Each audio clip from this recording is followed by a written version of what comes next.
News on television reported that the second princess of the Vermilion Kingdom, Stella, had arrived in Japan.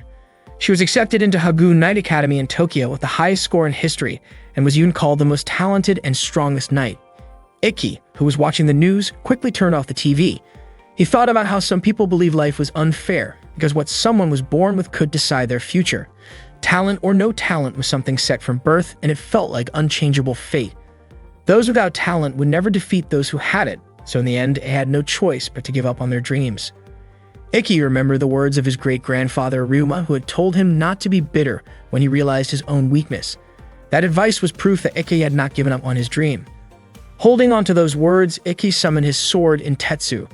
He was a blazer, a special kind of human able to summon weapons formed from their very soul and use supernatural techniques through magic. Blazers recognized by the international organization were given the title of Mage Knight. Ikki's dream was to become one of them. After training with Intetsu, Ikki returned to his room only to find Stella there wearing nothing but light clothing. Shocked, he froze for a moment.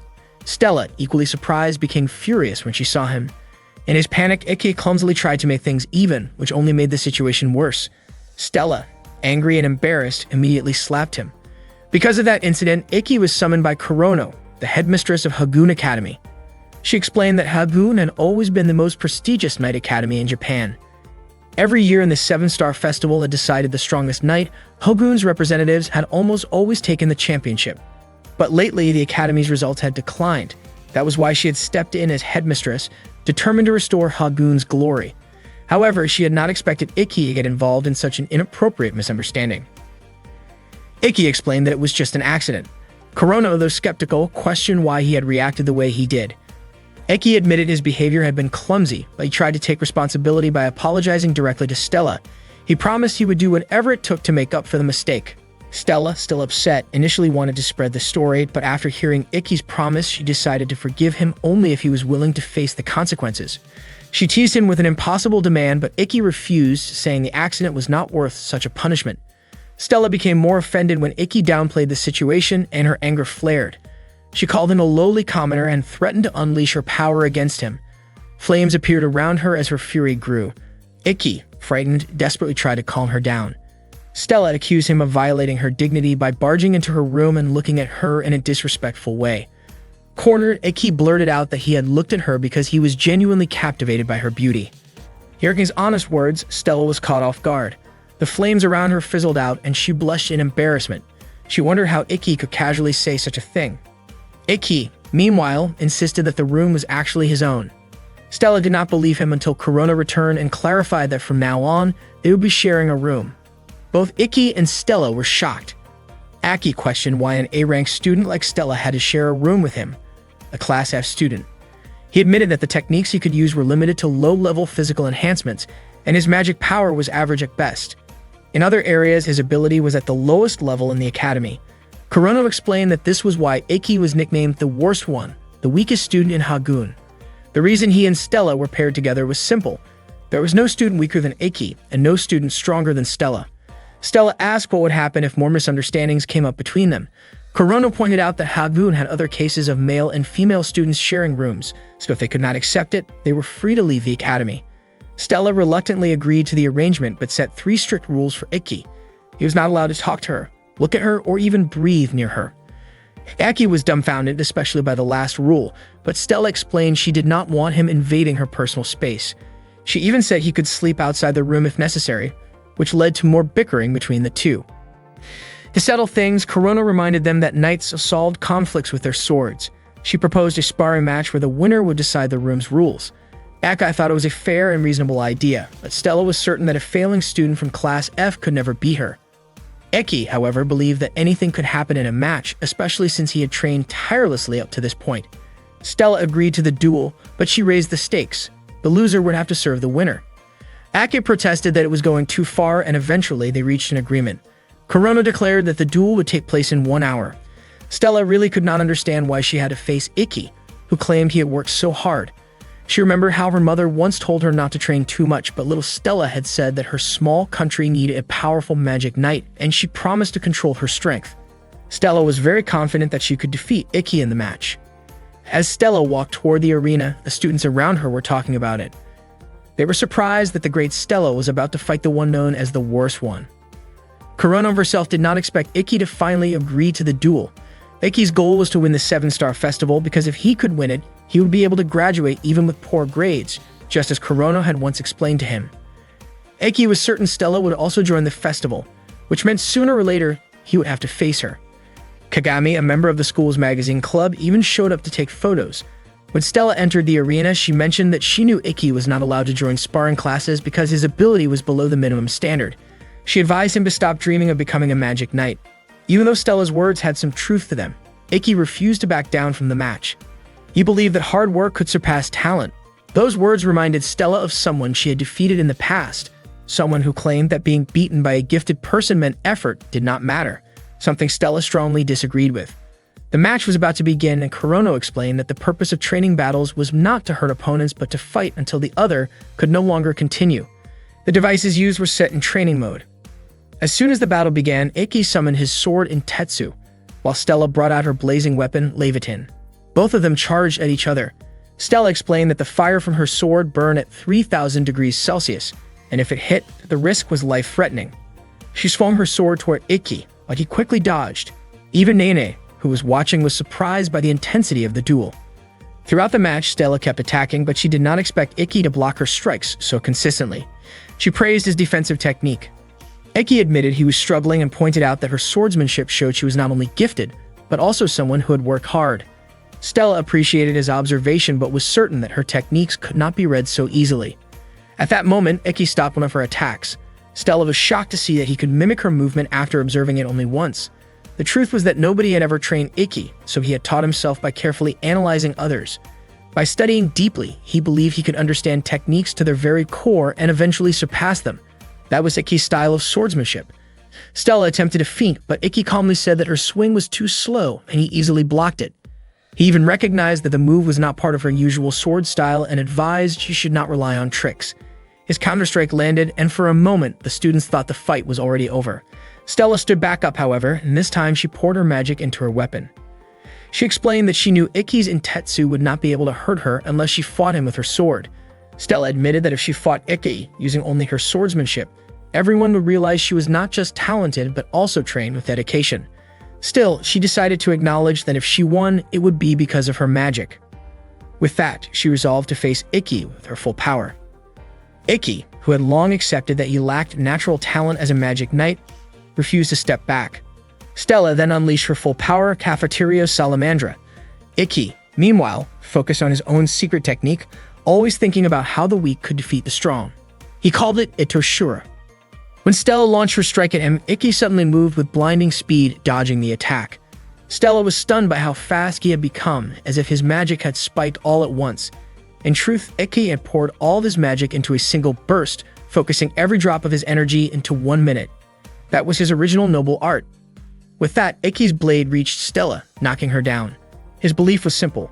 To overcome the strong, the weak had to push themselves beyond human limits. Soon after, Ikki himself collapsed from exhaustion.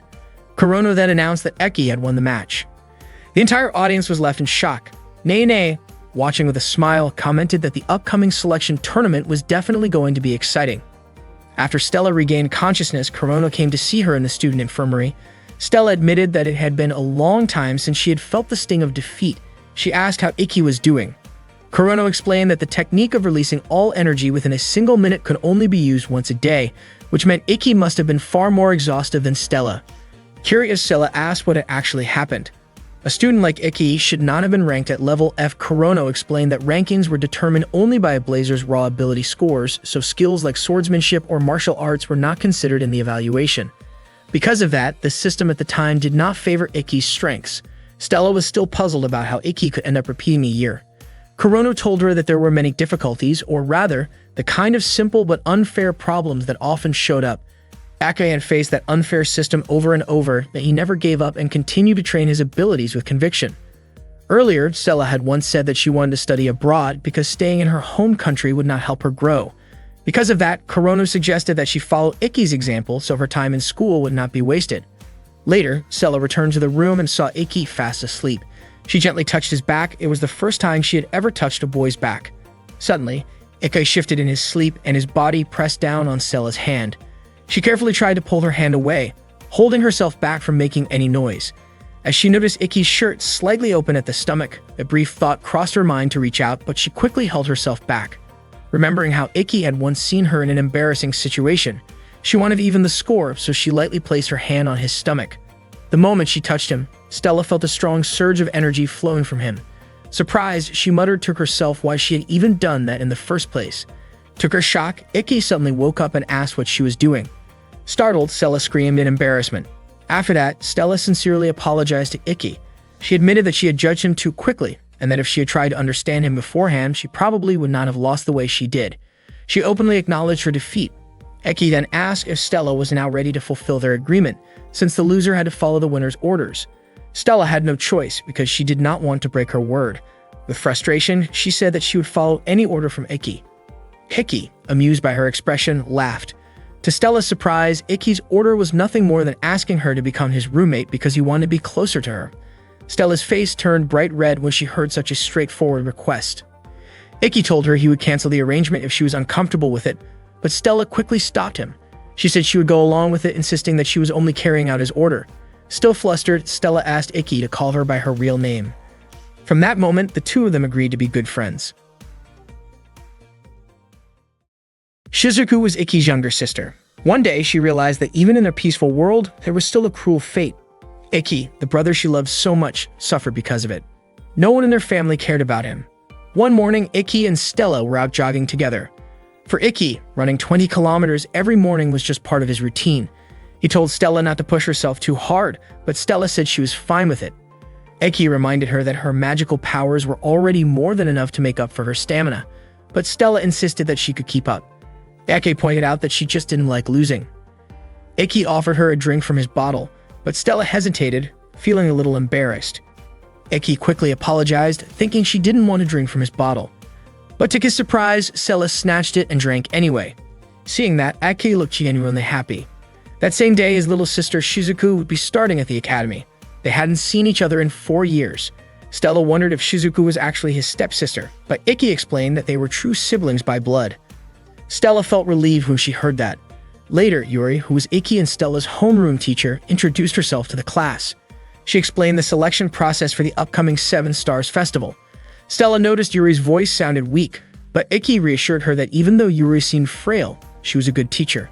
The principal had announced during the opening ceremony that unlike in the past when representatives were chosen based on grades, this year, the selection would be through a tournament. The top 6 students would qualify as representatives. The rules were simple and fair. The tournament would begin the following week, and schedules as well as opponents would be sent to students by email through their ID cards. Stella asked how many matches they need to fight. Yuri said each student would have about 10 matches, which meant 1 match every 3 days. Ikki thought that would give him enough time to use his ability, Itershura. Yuri also explained that anyone who didn't want to participate could withdraw since it wouldn't affect their grades. She encouraged the class, raising her voice in cheer, but suddenly collapsed and coughed up blood. Ikki and Stella immediately rushed her to the student infirmary. Yuri revealed that she had been coughing up nearly a liter of blood every day. Ikki gently told her not to push herself so hard, but Yuri insisted that the day was special and she didn't want to look weak. Ikki confided to Stella that the only reason he was admitted into the academy was because Yuri had given him the chance. Yuri, however, said it was because of Ikki's own strength. She smiled and mentioned that last year had been especially tough for him. When Stella and Ikki left the infirmary, Stella asked what Yuri had meant.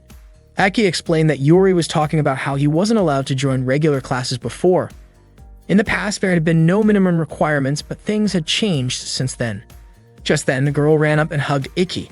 Stella was shocked and scolded him, but Ikki insisted he didn't know her. The girl introduced herself as Kagami, one of Ikki's juniors, and said she was a huge fan of his. Stella was clearly annoyed. Kagami praised Ikki for how strong he had looked in a recent match. She said she planned to start a newspaper club and wanted to feature him in the first issue, asking if he'd agree to an interview. Ikki looked embarrassed and said he wasn't really that impressive. Stella, irritated, said Ikki had already become popular at the start of the semester, so he might as well accept the interview. After that, she walked away. Kagami happily said she already had a headline idea for his article. Ikki asked her to talk about it later. Ikki then ran after Stella. On the way, he spotted Shizuku. She came over and greeted him warmly. Other students recognized her as the second-ranked student in the academy. Ikki admitted he almost didn't recognize her after so long, and he apologized for making her wait. Shizuku said she had been looking forward to meeting him again. and in front of everyone, she suddenly kissed him. Stella was stunned, and Kagami quickly took a picture, planning to use it as news material. Afterwards, Shizuku said she had wanted to see him for years. Stella, visibly upset, demanded to know what Ikki was doing, but Ikki was at a loss for words. Shizuku explained that kissing was simply a way of showing affection, usually between couples, but she believed that siblings who shared a deep bond could also express it. She added that in some countries, a kiss was considered no different from a greeting. Stella shouted in frustration that in her country, siblings would never do such a thing. Kagami chimed in, saying that in some other countries, it actually was normal. Ignoring the argument, Shizuku explained that she just missed Ikki deeply after 4 years apart. Ikki, however, reminded her not to say things that could be misunderstood. Shizuku leaned in as if to kiss him again, but Stella quickly pulled him back. She was confused as to why Ikki wasn't stopping her himself. Shizuku then asked why Princess Stella was interfering with a private moment between siblings. Stella and Shizuku kept arguing about the matter until Shizuku finally asked what kind of relationship Stella had with Ikki. Stella claimed that Ikki was her master, and that she was his servant. The students around them were shocked to hear that, while Kagami became overly excited about the scandal that would surely make it into her school newspaper. Shigen already had a catchy headline prepared for the story. Ikki immediately denied Stella's claim, but Stella insisted. She explained that after Ikki won their sparring match, he gave her an order like sharing the same bed with him. Hearing that, Shizuku turned to Ikki and asked if it was true. Ikki didn't deny it, since he and Stella really did sleep in the same bunk bed. Shizuku then declared that she would free Ikki and summoned her weapon, Yoi Shiger. Ikki tried to stop her, but Shizuku calmly said that she was confident she could defeat Stella since her element was water, while Stella's was fire. Ikki reminded her not to use a device in that place, but before he could say more, Stella accepted the challenge and activated her weapon, Leviatine. Ikki was frustrated that Stella was going along with it, but Stella fired back, mocking Shizuku's device as being too simple, just like her chest. Shizuku refused to back down and retorted that Stella's chest and her weapon were both flashy but lacked substance. The two of them exchanged insults until they finally launched attacks at each other. Because of this reckless behavior, they were punished by being forced to clean the school toilets. Normally, using a device either inside or outside the school was strictly prohibited unless permission was granted. Kurono explained that under normal circumstances they should have been suspended, but since it was only the first day, they would instead be punished with 1 week of clean toilets. Both Stella and Shizuku promised not to repeat their mistake. They were only allowed to go home after finishing the cleaning, and since there were 27 women's toilets in total, it took them a long time. Even while scrubbing, the two of them continued trading snide remarks. Shizuku told Stella to stay away from Ikki, but Stella flatly refused. She said it was impossible for her to stay away from Ikki since they shared a room. Shizuku insisted that Ikki would always belong to her, no matter what Stella tried to do. Stella countered by bringing up the fact that Shizuku had kissed Ikki on the lips. Shizuku defended herself, saying that there were things only siblings could truly understand, and that Stella would never be able to feel what Ikki felt. She explained that Stella could never understand Ikki's pain of being treated like he did not exist. Stella was left shocked and confused by Shizuku's words. Shizuku then left, telling Stella there was nothing she could do. When Shizuku returned to her dorm room, she was greeted by her roommate, Nagi. Meanwhile, Stella was still troubled by Shizuku's words. Not long after, Ikki entered the room and asked what she was doing there. Stella said she had been waiting for him because she wanted to train together. Ikki assumed Stella was too tired to practice, but Stella handed him a bottle of water that he had left behind. Then Stella suddenly asked Ikki if he had really been treated as if he did not exist. Ikki was startled by the question and accidentally spat out the water he was drinking. He guessed Shizuku must have told her and admitted that he had wanted to share that story with Stella anyway. Ikki explained that he once looked up to someone named Ryuma, his great-grandfather, who was a national hero that led Japan and won a past war. The Kurogen family produced talented blazers in every generation, but not him. Because of this, his family treated him like he was nothing. He was never even invited to family gatherings. One New Year's Day, Ikki could no longer take it and left the house. The weather turned bad, and he became lost. For a moment, he was ready to give up on life, but then he realized how pathetic it would be to end like that. At that moment, Ryuma appeared before him. Ryuma understood Ikki's pain and told him to hold on to his frustration, because it was proof that he hadn't given up on his dreams. He reminded Ikki not to become the kind of man who gave up just because life was unfair. Ryuma said that humans were beings without wings, but they could still reach the moon. Those words truly saved Ikki. From then on, Ikki resolved to be like Ryuma. He wanted to someday meet someone who had suffered like him and pass on those same words. But in order to do that, he had to grow stronger, strong enough to be a true knight like Ryuma. Since no one was willing to train him, Ikki trained himself. Thinking back on it, he realized the Kurogane family never wanted failure like him to become a knight, so they pressured the school to impose a minimum ability requirement for classes. This became a rule under the former principal, specifically to stop Ikki from ever graduating from the academy. Luckily, Corona replaced the principal, though Ikki still believed the unfair treatment would continue. Stella, however, was certain that Ikki would never give up, no matter how much he suffered. She admitted that she had once felt the same way as well. Stella then asked Ikki to correct what he had said that morning when he claimed Stella hated to lose. Ikki nodded and changed his words, saying that neither of them wanted to lose. Hearing this, Stella smiled warmly at him. Meanwhile, Shizuku shared her thoughts with Nagi. She told him how much she cherished her older brother because of his kindness. Even after Ikki ran away, her feelings toward him remained the same. Shizuku realized how harshly her family had treated Ikki, so she decided to give him the affection he deserved directly from her. Hearing this, Medi smiled warmly. Shizuku apologized for talking too much even though she had just met Nagi. Nagi noticed that Shizuku was a shy person who disliked being around others, and he realized her family situation had only made things worse. Nagi admitted that he had once met someone similar to Shizuku. He reassured her that he didn't mind listening to her stories and even hoped she could see him as an older brother. Shizuku smiled at his kindness. That evening, Stella was preparing dinner while Ikki was taking a bath. Without warning, Stella entered the bathroom, which surprised Ikki since she was dressed in only her undergarments. Embarrassed, Ikki asked why she came in like that. With hesitation, Stella explained that she wanted to help wash his back because she considered herself someone who should support him, and she thought of it as her responsibility. Ikki tried to refuse, saying he never asked for such a thing, but Stella insisted. She began helping him wash, and Ikki's face turned red as he tried to stay composed, especially since she was sitting so close. Stella then asked if Ikki liked women's bodies, catching him off guard. She mentioned that she had noticed his flustered reaction earlier when Kagami had accidentally bumped into him, and she also realized that Ikki had been sneaking glances at her. Feeling guilty, Ikki apologized and admitted with a red face that he did feel attracted. Instead of being upset, Stella teased him, closing the distance between them, which left Ikki even more nervous. However, in the middle of this, an awkward accident happened. Her eye strap came loose. Stella only realized it after it slipped, and when she noticed how close she was to Ikki, she became overwhelmed with embarrassment. As Ikki turned his head toward her, Stella panicked and scolded him. When Ikki saw the fallen bra on the floor, he froze, realizing what had happened. Stella's face burned with embarrassment, and in her flustered state, she lashed out by slapping his cheek before shouting in frustration. That day, Ikki and Stella were training together, crossing swords to sharpen their skills. Afterward, they took a break and started talking. Stella mentioned that she had received an email from the academy, and her opponent would be Momotani from the third-year class. Ikki admitted that he had seen Momotani fight before, and the device he used was a rather unusual armor. Stella asked Ikki not to tell her anything about it, since she was the type who disliked looking up information on her opponents. She wanted to treat it as practice, in case she ever faced an unfamiliar blazer.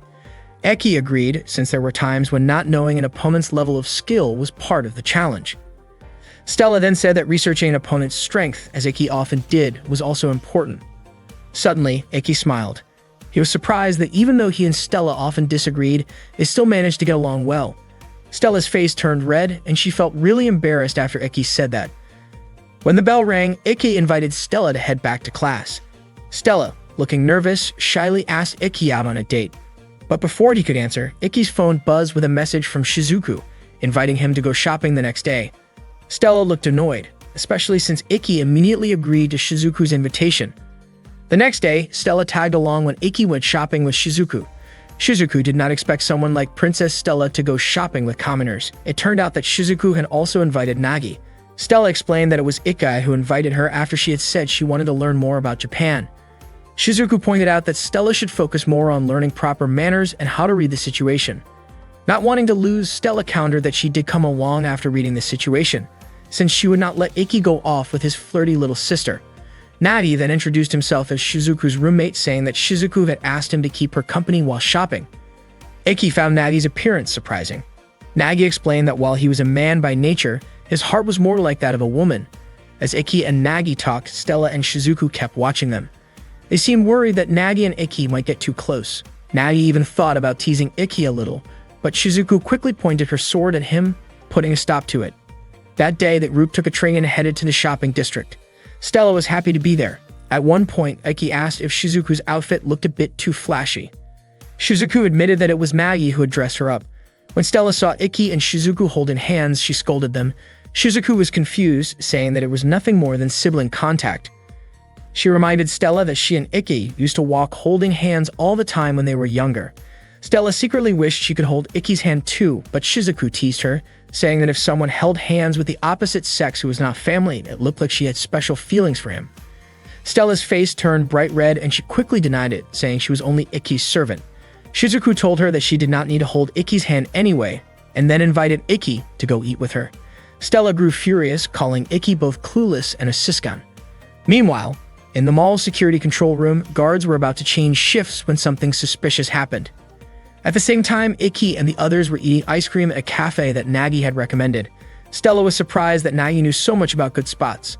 Shizuku explained that Nagi was very knowledgeable about fashionable clothes and good food. Aki wiped some cream off Shizuku's face so her nice outfit would not get stained, and he tasted it without thinking much. Shizuku's face turned red and she was left speechless. Nagi realized that while Shizuku could act bold, her defenses were surprisingly weak. Shizuku admitted she had been caught off guard because Iki did it so suddenly. Unexpectedly, Stella smeared her face with cream and showed it to Iki, clearly wanting him to wipe it off like he had done for Shizuku. But since she had smeared too much, Iki went off to get a towel instead. Shizuku called Stella an idiot, and Nagi laughed, finding Stella's silly side rather cute. Back in the control room, an intruder entered and took out the security guards. At that moment, Iki and Nagi happened to be in the restroom. Iki was surprised to see Shizuku opening up to Nagi, since she was usually shy, easily irritated, and not good at dealing with strangers, especially men. Iki was grateful to Nagi for being friends with her.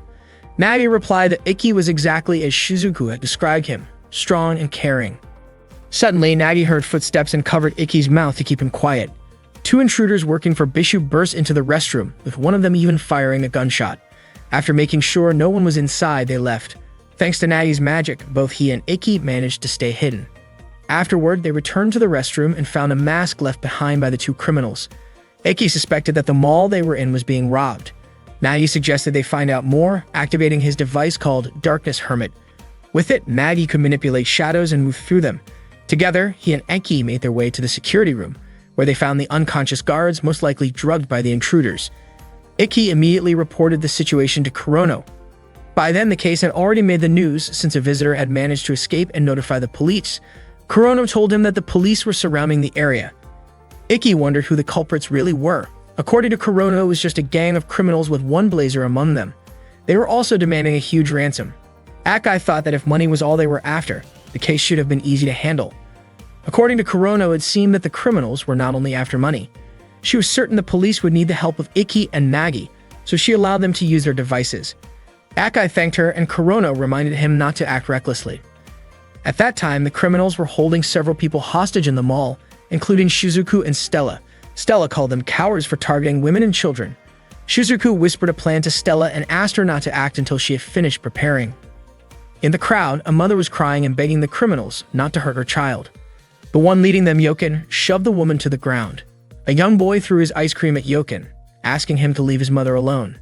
Yoken insulted the boy and pushed him away before pointing a gun at him. Just as he pulled the trigger, Stella moved quickly. She used her flames to melt the bullet before it could reach the boy. Yoken fired several more times, but the shots had no effect against Stella's Empress dress.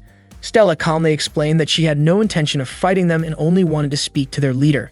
Yoken ignored her and kept firing until another man stepped forward. The man was Bisho, their boss. He ordered Yoken to lower his weapon. Bisho immediately recognized Stella as the second princess of the Vermilion Kingdom. He greeted her politely and even scolded Yoken for threatening the hostages. Yoken apologized but tried to justify himself by saying the boy had attacked him with ice cream. Bisho coldly remarked that the boy's behavior was the fault of his parents. Then, to everyone's shock, he pointed his gun at the boy's mother, claiming she had committed the crime of failing to teach her son proper manners. Stella's patience snapped. She activated her device, realizing too late that Bisho had been trying to provoke her from the start.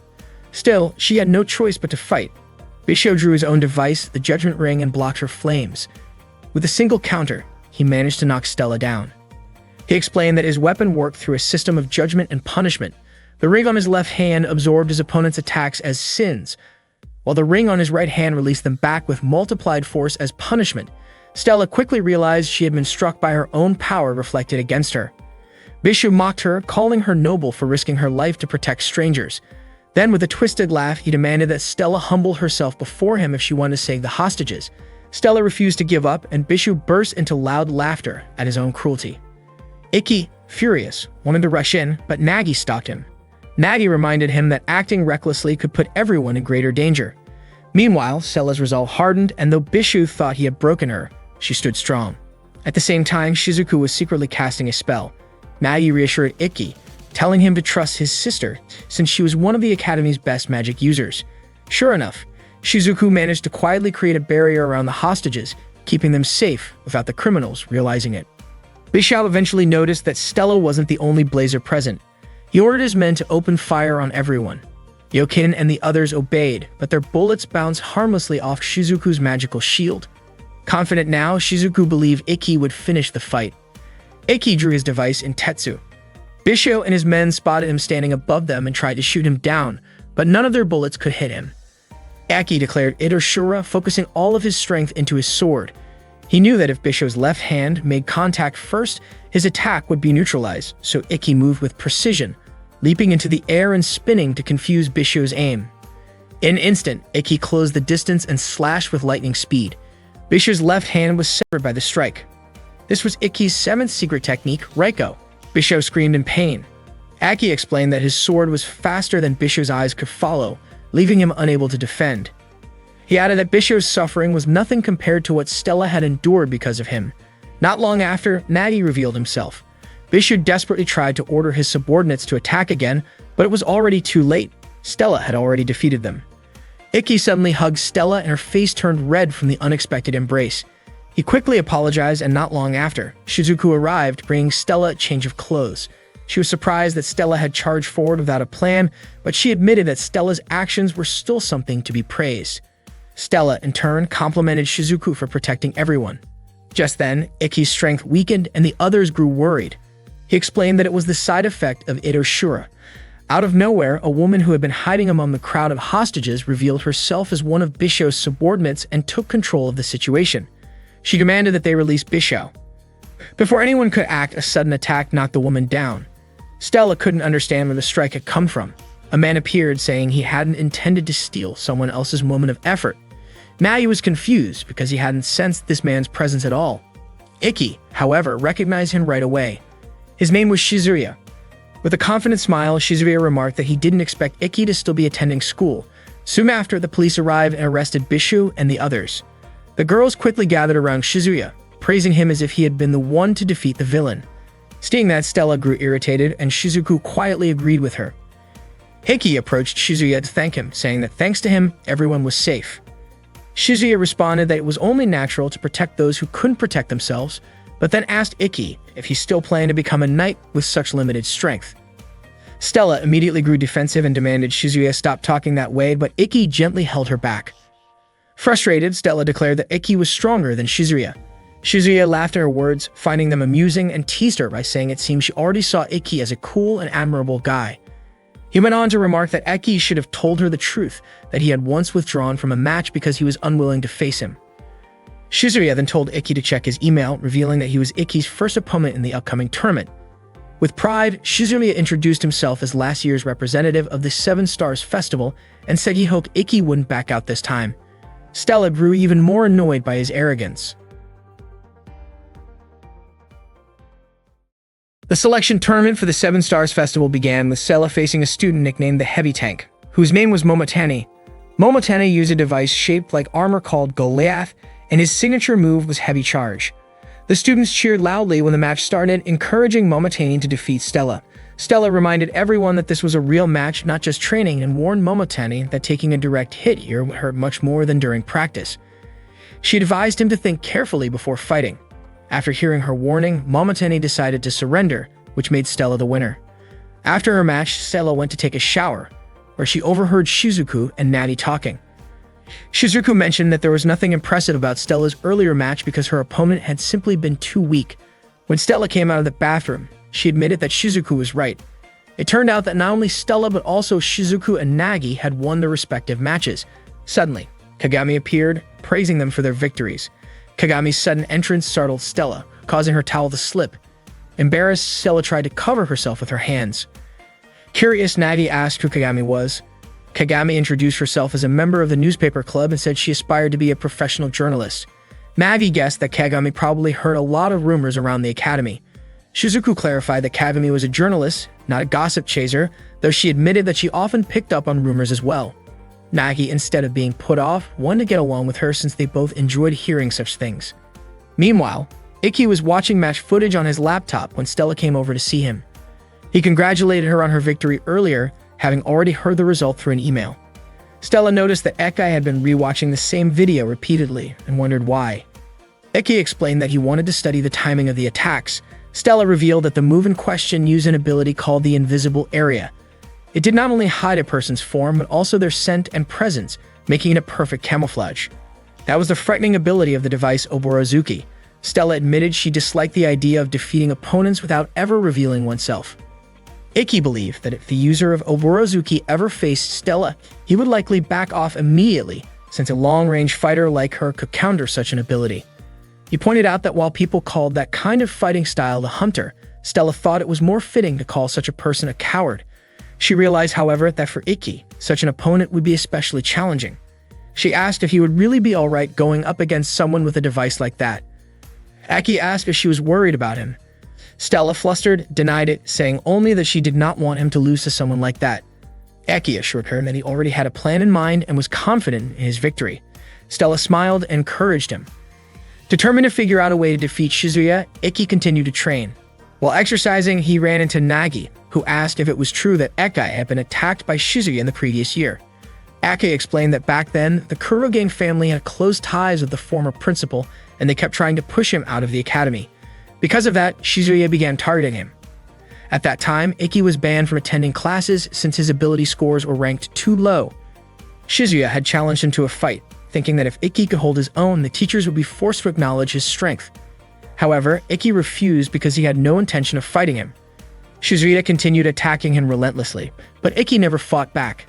If Ikki had activated Intetsu, it would have meant he had taken the provocation, and even dodging might have been seen as resisting. Instead, he chose to stand still without fighting back, and because of that, he avoided punishment. Nagi then asked what Ikki would do if things did not change this year. Ikki said he would keep working to prove himself even if it took years of repeating the same efforts. Nagi commented that such strength could be called endurance, the ability to carry burdens within the heart.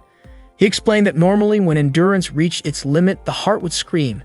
But Ikki seemed unable to hear those cries anymore, which was why he could remain calm and keep smiling. Nagi hoped that someday someone would be able to hear the silent cries of Ikki's heart. Before his next match, Stella invited Ikki to watch another battle with her, but he declined, saying he needed to head to the waiting room and focus on his own match. Shizuku noticed that his shoelaces were still untied and reminded him to fix them, while Nagi wished him luck and told him to be careful. At the tournament registration, Nene appeared and praised him. She explained that most high school students usually use imitation devices, which was why many of them withdrew from the selection tournament once they realized it followed official match rules, where the stakes were serious. Ikki said he had been waiting for the chance to compete in an official match, so he felt no hesitation. Nene was impressed, and Ikki recognized her immediately. Every student knew that Nene was the demon princess of the KOK Top League. He also knew she was an old friend of Kurono's and had returned as a part-time instructor that year. Nene leaned casually against him and playfully suggested the idea of a private lesson together later that night. Suddenly, Kurono approached Nene, catching her off guard. She instinctively hid behind Ikki. Kurono questioned why Nene, who was supposed to serve as the commentator and overseer for the third match, was lingering there. Nene admitted that she was bored with the previous match, and Kurono promptly pulled her back to her designated spot. 30 minutes before Ikki's match, he focused intently on preparing himself. He could hardly believe that he had finally reached his first official match. Years of patience and perseverance had led him to this moment. Confident that he would not lose, he waited for the time to arrive. When the 30 minutes had passed, it was finally Ikki's turn to step into the arena. This was the fourth match of the day, and Hangetsu and Nene were in charge of guiding the proceedings. The students were buzzing with excitement, eagerly anticipating the battle. The first contestant to appear was Shizuya, a student from Class C who had previously represented his class in the Seven Stars Festival during first grade. The crowd erupted in cheers at his arrival. Opposing him was Ikki, a Class F student who had recently defeated Stella in a practice duel. Shizuya arrogantly expressed disbelief that Eke had dared to show up for this match, claiming he would easily crush him. Without hesitation, Shizuya activated his Oborozuki device, manifesting as a bow, while Ikki readied his Intetsu device in the form of a sword. Ikki concentrated fully, but Shizuya mocked the intensity of his gaze. Despite being reminded that the match had officially begun, Shizuya continued taunting him for appearing impatient. Then, Shizuya activated the invisible area, causing both of them to vanish from sight. The arena now resembled a dense forest, with the environment itself adding to the challenge. 04. As arrows flew from every direction, Ikki managed to deflect them. Suddenly, he noticed a rip in the air and realized that he had located Shizuya. With a swift strike of his sword, he landed a successful hit. The invisible area could not conceal the physical trajectory of Shizuya's arrows, and Ikki followed the paths they left behind. The chase led them up into the trees. Shizuya could not believe that Ikki was serious about defeating him, while Ikki remained determined to prevail. Shizuya laughed at Ikki's resolve. Ikki prepared to accept Shizuya's attacks, confident he could block them. Shizuya then disappeared and began launching invisible strikes. Ikki could not avoid these attacks initially and wondered how Shizuya was able to execute them. Shizuya explained that he did not rely on cowardly shortcuts. This year, the invisible area could fully conceal the arrows until they struck the target. One arrow hit Ikki, causing him to stumble. Hangetsu was shocked by Shizuya's strength, clearly surpassing last year. Nagi grew increasingly concerned, and Shizuku noted that Ikki's plan might be in jeopardy. Stella questioned why Ikki had not used his techniques immediately. Knowing that this would be the ideal moment, Shizuku observed that Ikki's fighting style focused on analyzing the opponent, though Sato criticized it as a waste of time. Nagi, however, reasoned that Ikki was not careless but simply too nervous to seize the opportunity. Stella found this hard to believe, yet she acknowledged Ikki's rare display of confidence, as he had never declared certainty in victory before. Facing a barrage of arrows, Ikki continued to endure. Stella finally understood what Eke had been experiencing all along, despite being the person closest to him. Shizuya called for Ikki to engage fully, mocking him and claiming that the headmaster's decisions were too heavy for someone like him.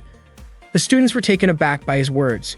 Shizuya then declared that if Ikki could win the Seven Stars Festival, he could graduate, prompting laughter from the audience. Shizuya continued taunting Ikki, and the students remembered the previous match against Stella, convinced that no Class F student could ever triumph over a Class A opponent. Despite not participating in the fight themselves, the spectators laughed at the challenge Ikki faced. Shizuya's arrows struck Ikki repeatedly, leaving him exhausted. Seeing this, Stella shouted for the students to stop mocking him, defending the young swordsman she admired. She encouraged Ikki not to give up, expressing that she preferred to see him fight with determination and wanted him to appear strong in her eyes. Inspired by her support, Ikki stood up and clenched his fists, silently thanking Stella for her encouragement. Shizuya, noticing Ikki's reaction to the female cheers, laughed at him. Ikki took a deep breath to regain focus, perplexed at his fixation on tracking Shizuya's arrows. Shizuya planned to target Ikki's mind while he was in a state of happiness. Ikki, however, had anticipated this and knew that he had one thing he could rely on, Itoshura. He activated the technique, but to Shizuya it seemed like a flawed move that could not compare to his own skill. Ikki's ability allowed him to observe an opponent's techniques and attacks in detail, paying attention to angles, words, and even the tone of voice when Shizuya released an arrow. By doing this, Ikki managed to anticipate Shizuya's arrow attack, leaving Shizuya genuinely surprised. Ikki had expected that Shizuya would change his target, and the sudden shift caused Shizuya to panic, thinking that Ikki could see him. While Ikki could not perceive Shizuya's physical form or shadow directly, he could infer his movements by analyzing Shizuya's attack style, the depth of his strikes, his emotions, and his tone of voice. Following these cues, Ikki could track Shizuya and ensure that he would not escape. Nene laughed at the scene, while Hangetsu asked how Ikki was able to track Shizuya so accurately. Nene explained that Ikki possessed the ability called Blade Steel, which allowed him to understand how an opponent's techniques worked. At that moment, Ikki was essentially reading Shizuya's strategy. The technique he used was called Perfect Vision. Ikki unleashed the full extent of his power against Shizuya, moving with unstoppable momentum. Even when Shizuya unleashed his Million Rain attack, Ikki continued to advance steadily. Shizuya grew increasingly fearful, to the point of pleading with Ikki not to harm him. Ikki's sword strike landed just inches from Shizuya's face, and he admitted that he might need to train more since his strike had missed by only a millimeter. Shizuya then collapsed, unable to continue the match, and Ikki was declared the winner. Hangetsu announced that Eke had officially won his first match, prompting cheers from the audience. Eke glanced at Stella before suddenly fainting. Hangetsu immediately instructed the medical team to take Ikki to the student infirmary. Nene had already suspected that the selection process at that stage could not be overlooked. That night, Ikki woke up to find Stella sleeping nearby. At the same time, Shizuku stood quietly by the door of the infirmary. Nagi asked why she did not come inside. Shizuku remained silent and immediately embraced Nagi. Nagi admitted that he liked Shizuku's personality. Soon after, Stella woke up and felt embarrassed, lightly hitting Ikki because he had seen her sleeping while drooling. Ikki apologized for causing her concern. He confessed that he also had feelings for Stella and felt grateful to have met her. Stella became flustered, realizing that while she admired Ikki, her admiration was more for his courage and determination rather than romantic feelings. Ikki understood this, yet admitted that he had wanted to express his feelings. Stella called him straightforward, noting that only Ikki could be so honest. She asked him to close his eyes and then gently kissed his cheek. Stella reassured him not to misunderstand her actions, explaining that she had genuinely wanted to do it. She admitted that her feelings in that moment matched Ikki's, and he hugged her tightly. Stella smiled brightly and told him that this moment was meant to be the only time it would happen. Ikki confessed that being with Stella made him feel stronger and more determined. He invited her to aim for the pinnacle of their skills together, which meant that in the final match he would face Stella. Stella felt confident that this time she would be the one to win.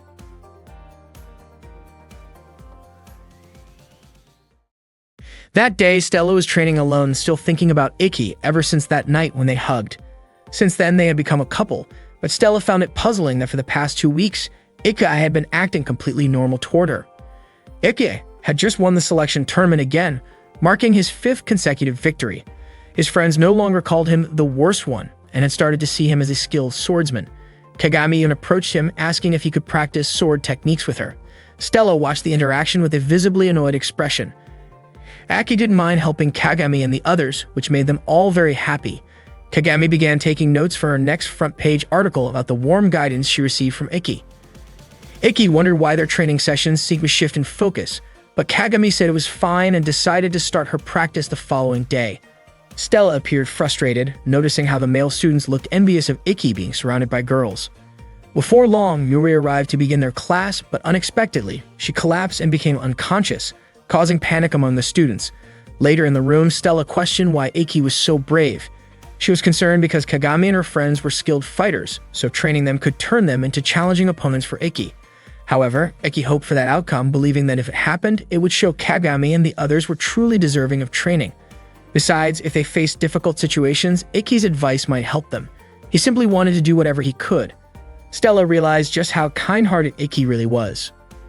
Ikki admitted it, and Stella, feeling shy, reminded him that they had been dating for 2 weeks and maybe it was time to do the usual couple activities. Unfortunately, Ikki didn't hear her because he had already fallen into a deep sleep, leaving Stella feeling quite frustrated. The next day, Ikki began training Kagami and her friends. He asked them to stand on one leg. Kagami asked about the purpose of the exercise. Ikki explained that it was meant to help them learn to use their inner muscles and understand the importance of balance, especially in combat where one often relies on a single leg. He also mentioned that in Chinese martial arts, putting weight on both legs equally is considered a mistake called double pressure stance. Kagami took detailed notes, learning new information from Ikki. Suddenly, a few male students approached. They were annoyed by Ikki's confident attitude and the fact that he was surrounded by girls. They activated their devices without Ikki realizing who they were. Kagami asked what they intended to do. They wanted to teach Ikki a lesson and tried to surround him, but Ikki skillfully handled the situation quickly and efficiently, neutralizing the threat. One student, scared, attempted to use a device, but Ikki easily stopped it. He approached the student, who became so frightened that a simple tap from Ikki caused him to kneel. Ikki reminded everyone that using devices on school grounds without permission was forbidden. Unexpectedly, the students apologized to Ikki. Kagami was surprised by their attitude. They admitted that they were simply jealous because Ikki was strong and popular among the girls. They also wanted to become strong and respected like him.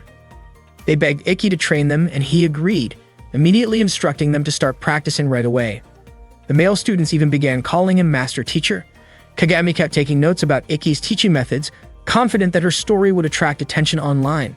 Soon, the female students also joined the training and Ikki allowed them to participate. The group kept growing and Kagami enjoyed taking pictures for her article. Ikki realized that everyone had their own skills and learning even a little sword technique could add variety to their fighting styles. Stella had prepared a sports drink for Ikki, but Shizuku beat her to it, grabbing his hand and giving him the drink. Ikki drank it, while Shizuku excitedly joked about the flavor. Both Stella and Ikki were startled, but it turned out Shizuku was just teasing. She asked why Stella brought 2 bottles, and Stella admitted she was very thirsty and wanted both. Unexpectedly, Stella drank them herself before Ikki could stop her. Shizuku decided to join Ikki's training.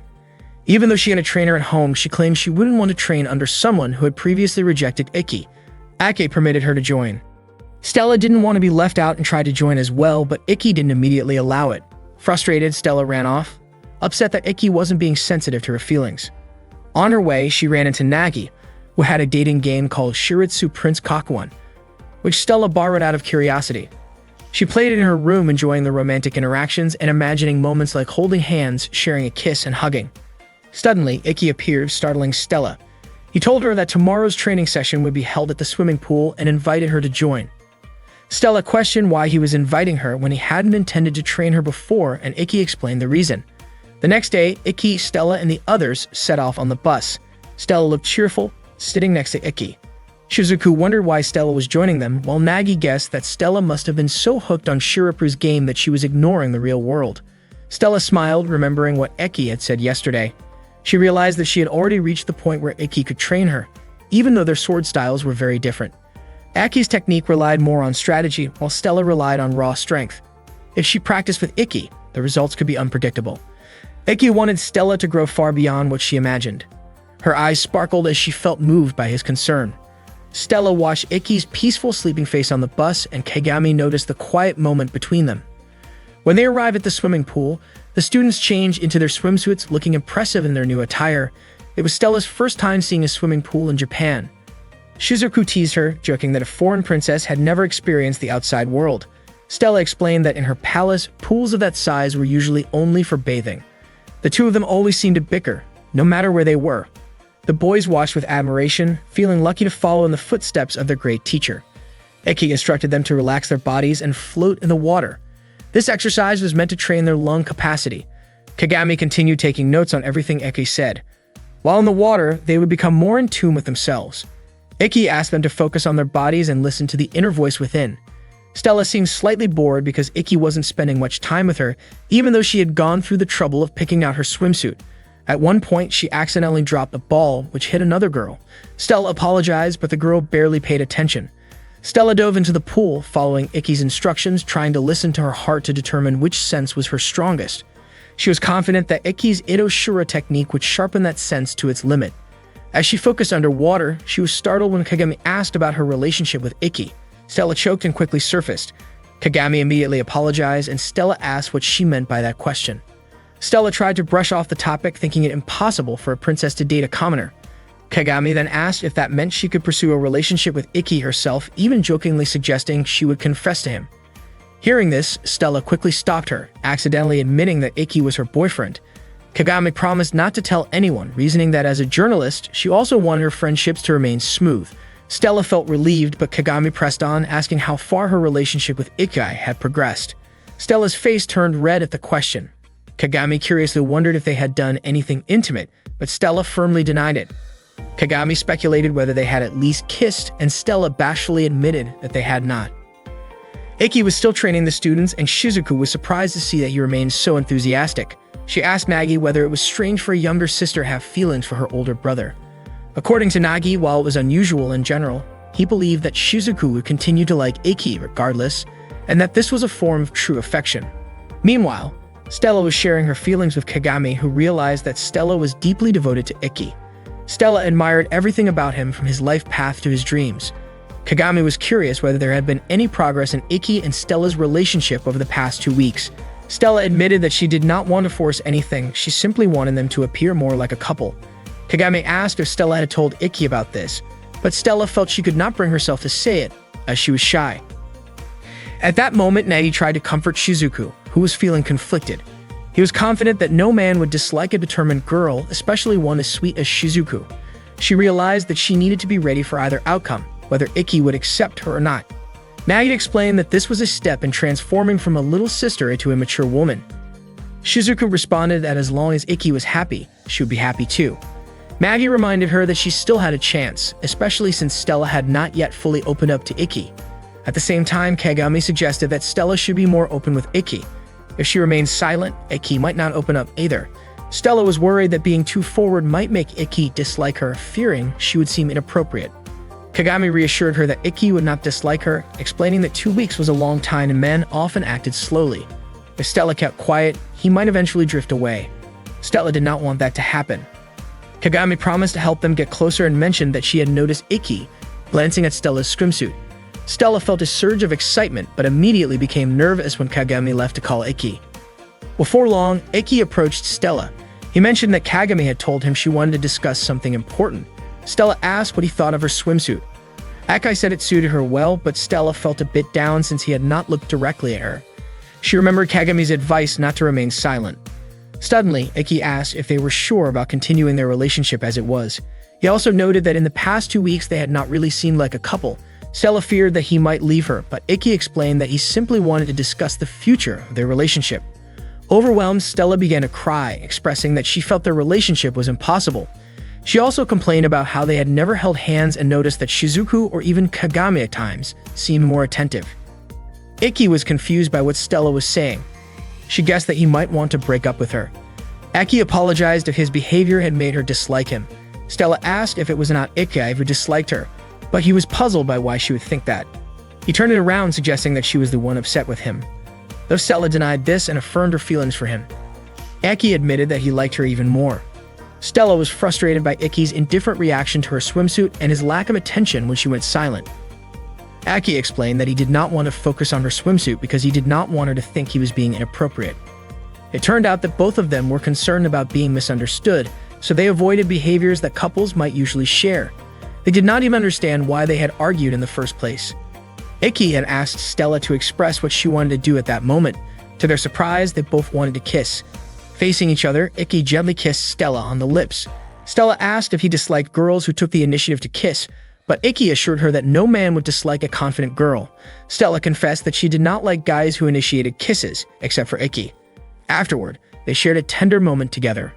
On the bus, Stella and Ikki held hands. Suddenly, they received an email notification that their next matches were scheduled. Ikki would face Renren, while Stella would face Ikazuchi. Surprisingly, their opponents were members of the student council. That day, the match took place with Ikki facing off against one of the student council officers, Renren. Renren had accumulated incredible speed and kept accelerating without stopping, her noble art, known as Runner High. Her speed even exceeded the speed of light. Renren asked Ikki if he was surprised by her power, and Ikki admitted that he was not. He understood why Renren had become a student council officer, as her movements were nearly impossible to follow with the naked eye. Meanwhile, during his match against Stella, Ikazuchi spun his Zanbato. His ability increased the mass of the blade as it spun, making his weapon heavier with each turn. He was confident that Stella would not be able to defeat him. Ikazuchi, nicknamed Destroyer, began using his Crescendo Axe technique, while Stella countered with her Black Bird technique. Unexpectedly, Renren's attack narrowly missed Ikki, and Ikazuchi's strike also missed Stella. Stella confidently stated that she could counter everything, whether strength, technique, or deception, because she was an A-level student. At the same time, Ikki pointed his sword at Renren's face, prompting her to acknowledge her defeat. The match was ultimately won by Ikki and Stella. It was clear that the first-year students were remarkably strong.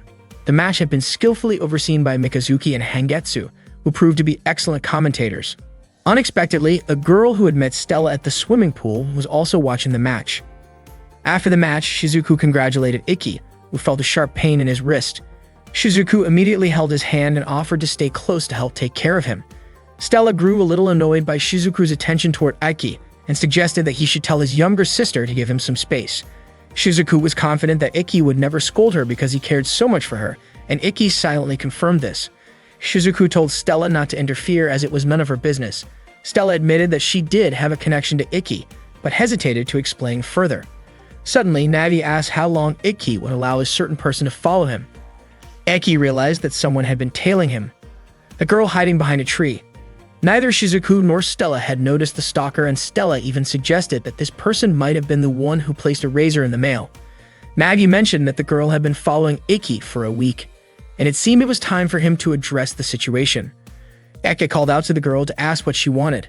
Surprised, she stepped out from her hiding spot. Stella felt that the girl's face looked familiar. The girl, nervous and stammering, asked them not to misunderstand her and accidentally stumbled into a small pond. They took her to the student infirmary. She introduced herself as Ayatsuji Ayase, a third-year student. She spoke haltingly, embarrassed to meet a boy's gaze. Upon hearing her name, Iki asked if she was related to Ayatsuji Kaido. Ayase confirmed that Kaido was her father. Aki had already suspected this from the bamboo sword mark on Ayase's hand. Stella asked if Nagi knew who Kaido was, but Nagi did not. Shizuku explained that Kaido was a talented swordsman, nicknamed the Last Samurai, who had won many prestigious championships, including the Tenryu Gozen, Tozei Toitsu Tournament, Musashi Cup, and Juven Tournament. Kaido was highly skilled but not widely recognized because he was not part of a formal organization. When Iki was a child, he had studied swordsmanship by watching recordings of Kaido's matches and had been thrilled to meet Kaido's daughter. Aki asked why Kaido's name rarely appeared in the media. Ayase explained that her father was recovering from an accident during a match. She was delighted to hear that someone as strong as Iki admired her father. Shizuku asked why Ayase had been following Iki. At first, she suspected it might be for improper reasons, which caused Stella to react emotionally. Ayase quickly denied this, explaining that she had only wanted advice from Iki. She had been training in the Ayatsuji sword style on her own and hadn't been making progress because she didn't know how to communicate properly with a boy. That was why she had been following Iki. Iki was surprised that she had spent a whole week thinking about how to approach him. Ayase apologized to Iki, who smiled and invited her to practice swordsmanship together. During their practice, Iki noted that Ayase's stances were solid. She had not forgotten the basic movements, but her motions remained varied and at a high level. When one of her strikes came close to Iki's neck, he asked her to stop. Iki then asked if she meant that she hadn't progressed because she could not match Kaido. Ayase admitted this. No matter how fast she moved, she could not reach Kaido's speed, even though she had learned his movements perfectly. Aki explained that trying to imitate Kaido had actually hindered her growth since their bodies and muscle structures were different. The higher the level of the person Ayase tried to imitate, the more obvious the differences became. Ayase noticed this and praised Iki for his skills. Akana had a method to correct Ayase's movements, but he advised that if Ayase was proud of using a sword technique identical to Kaido's, it was better not to force any changes, because once a sword style was altered, it was almost impossible to return to its original form. Ayase earnestly asked Iki to train her to become stronger, and Iki agreed. He instructed Ayase to take a stance. To guide her posture, he adjusted her leg positions. Ayase was surprised, and her face turned red at the contact. Stella could not help but be surprised by Iki's actions. Iki explained that he was only making minor adjustments by moving her feet a few millimeters and told Ayase to focus on feeling the difference while remembering the corrected positions. Iki also explained that women generally had more flexible joints than men, especially around the hips, which allowed for faster and wider lateral movements. Ayase felt embarrassed because of the attention to her posture, but she appreciated the guidance. Stella and Shizuku looked on, astonished at Ayase's reaction. Once Ayase adjusted her stance, it felt tighter and more stable. Even a small change in her stance made a noticeable difference. Ayase immediately managed to direct her sword toward Iki's neck with ease. Stella and Shizuku acknowledged the improvement.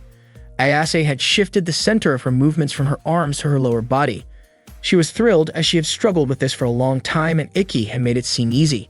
Ayase admired Iki's mastery of sword techniques, while Stella appeared slightly jealous of their closeness. After the training session, Iki apologized for the unexpected contact, but Ayase felt reassured, noting that his strong hands reminded her of her father's. Iki was surprised that his hands had been complimented.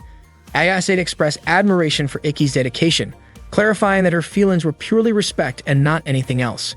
Stella asked Shizuku if she felt jealous seeing Iki guide Ayase so closely.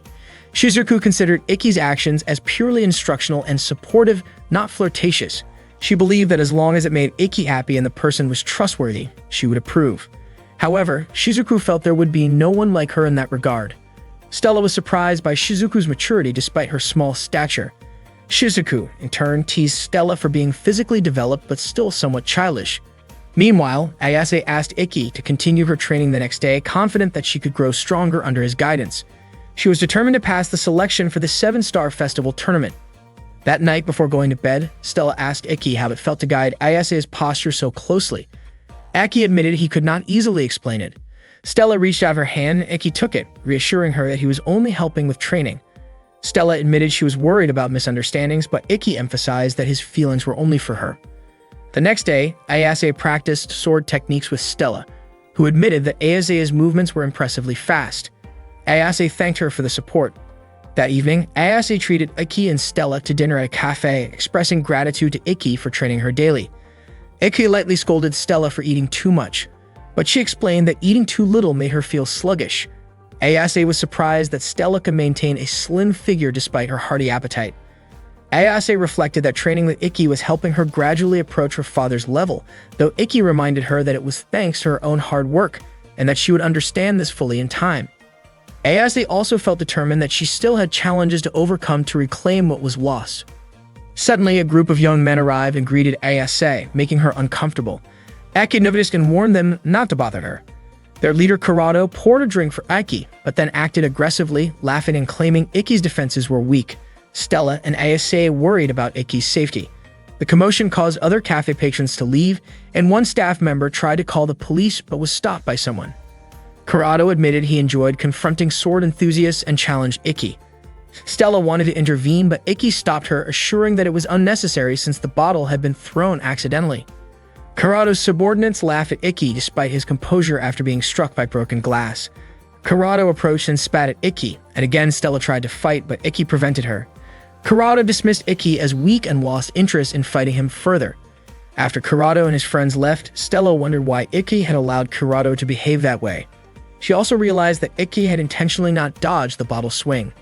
Aki explained that if he had dodged, the situation could have escalated, and he did not want to cause a scene in a public place.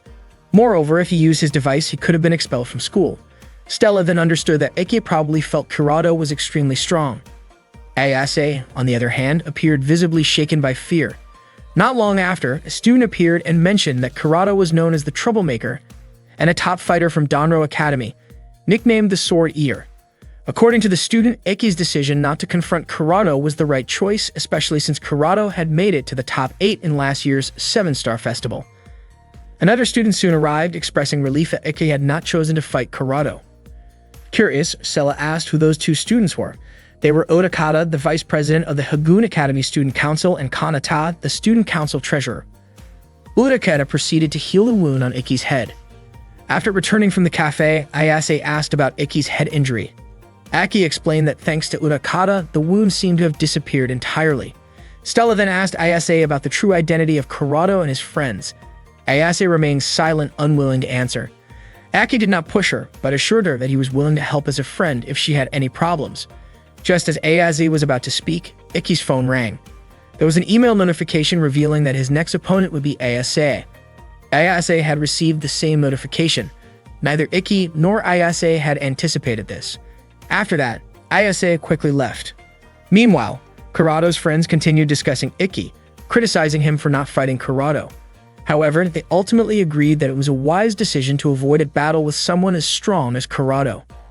The next day, the students practiced swordsmanship with Iki as usual, but Ayase never showed up.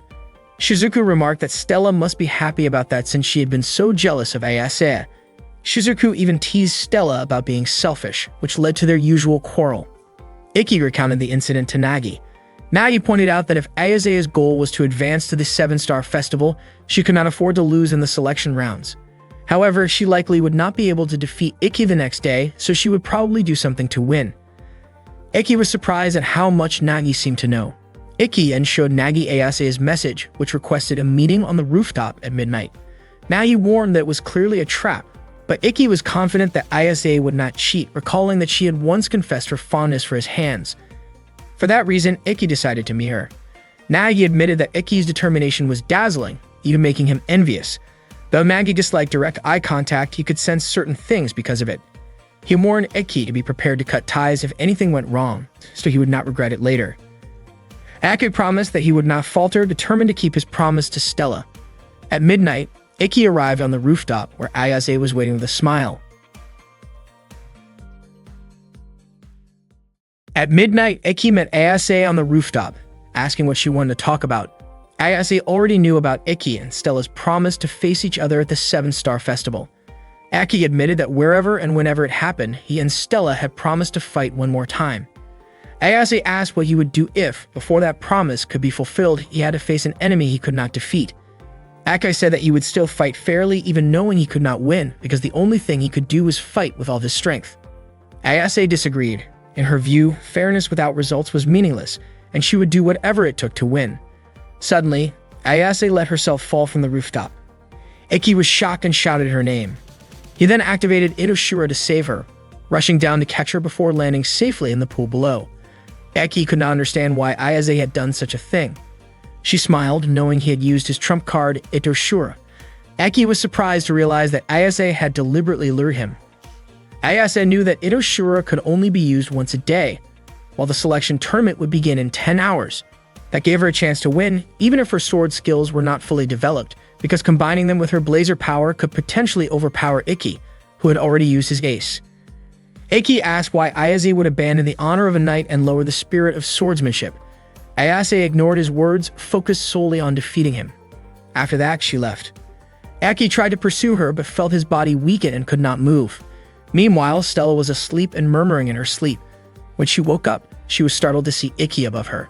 She asked him to speak, but he looked exhausted and remained silent, growing increasingly anxious. Ikki opened his eyes and saw Shizuku, Stella, and Nagi in front of him, realizing he was in the student infirmary. He was shocked to see that it was already 11 a.m. Stella reassured him, saying he still had time because the match would start at 3 p.m. Nagi had already informed Stella and Shizuku that Ayase had asked to see Ikki the night before. Just as Ikki was about to mention this, Kurono arrived and asked him to come along briefly. At that moment, the area where Ayase had fallen was being investigated. Kurono suspected Ikki was involved because he heard Ikki had been taken to the student infirmary. Ikki admitted he could not tell the whole truth but was willing to accept punishment. Kurono believed Ikki must be protecting someone. Ikki asked Kurono about Ayase. Kurono explained that Ayase's father, Kaido, had suffered an incident 2 years ago that prevented him from fighting again. Stella asked for clarification. It turned out that Kaido's school had been challenged and Kaido lost the duel. Ikki suspected the culprit was Kurado, the Sword Eater from Danro Academy. Before the fight, there had been an agreement. Kurado would take over Ayase's family lands and buildings, and Kaido had been in a coma for 2 years. At that time, Ayase had been watching over her father, remembering his words.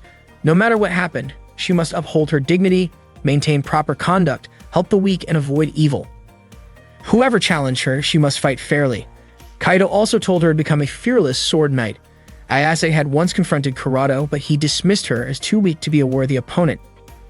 Ayase was furious and resolved that if she reached the 7-Star Festival, it would be her chance to face Kurado one last time.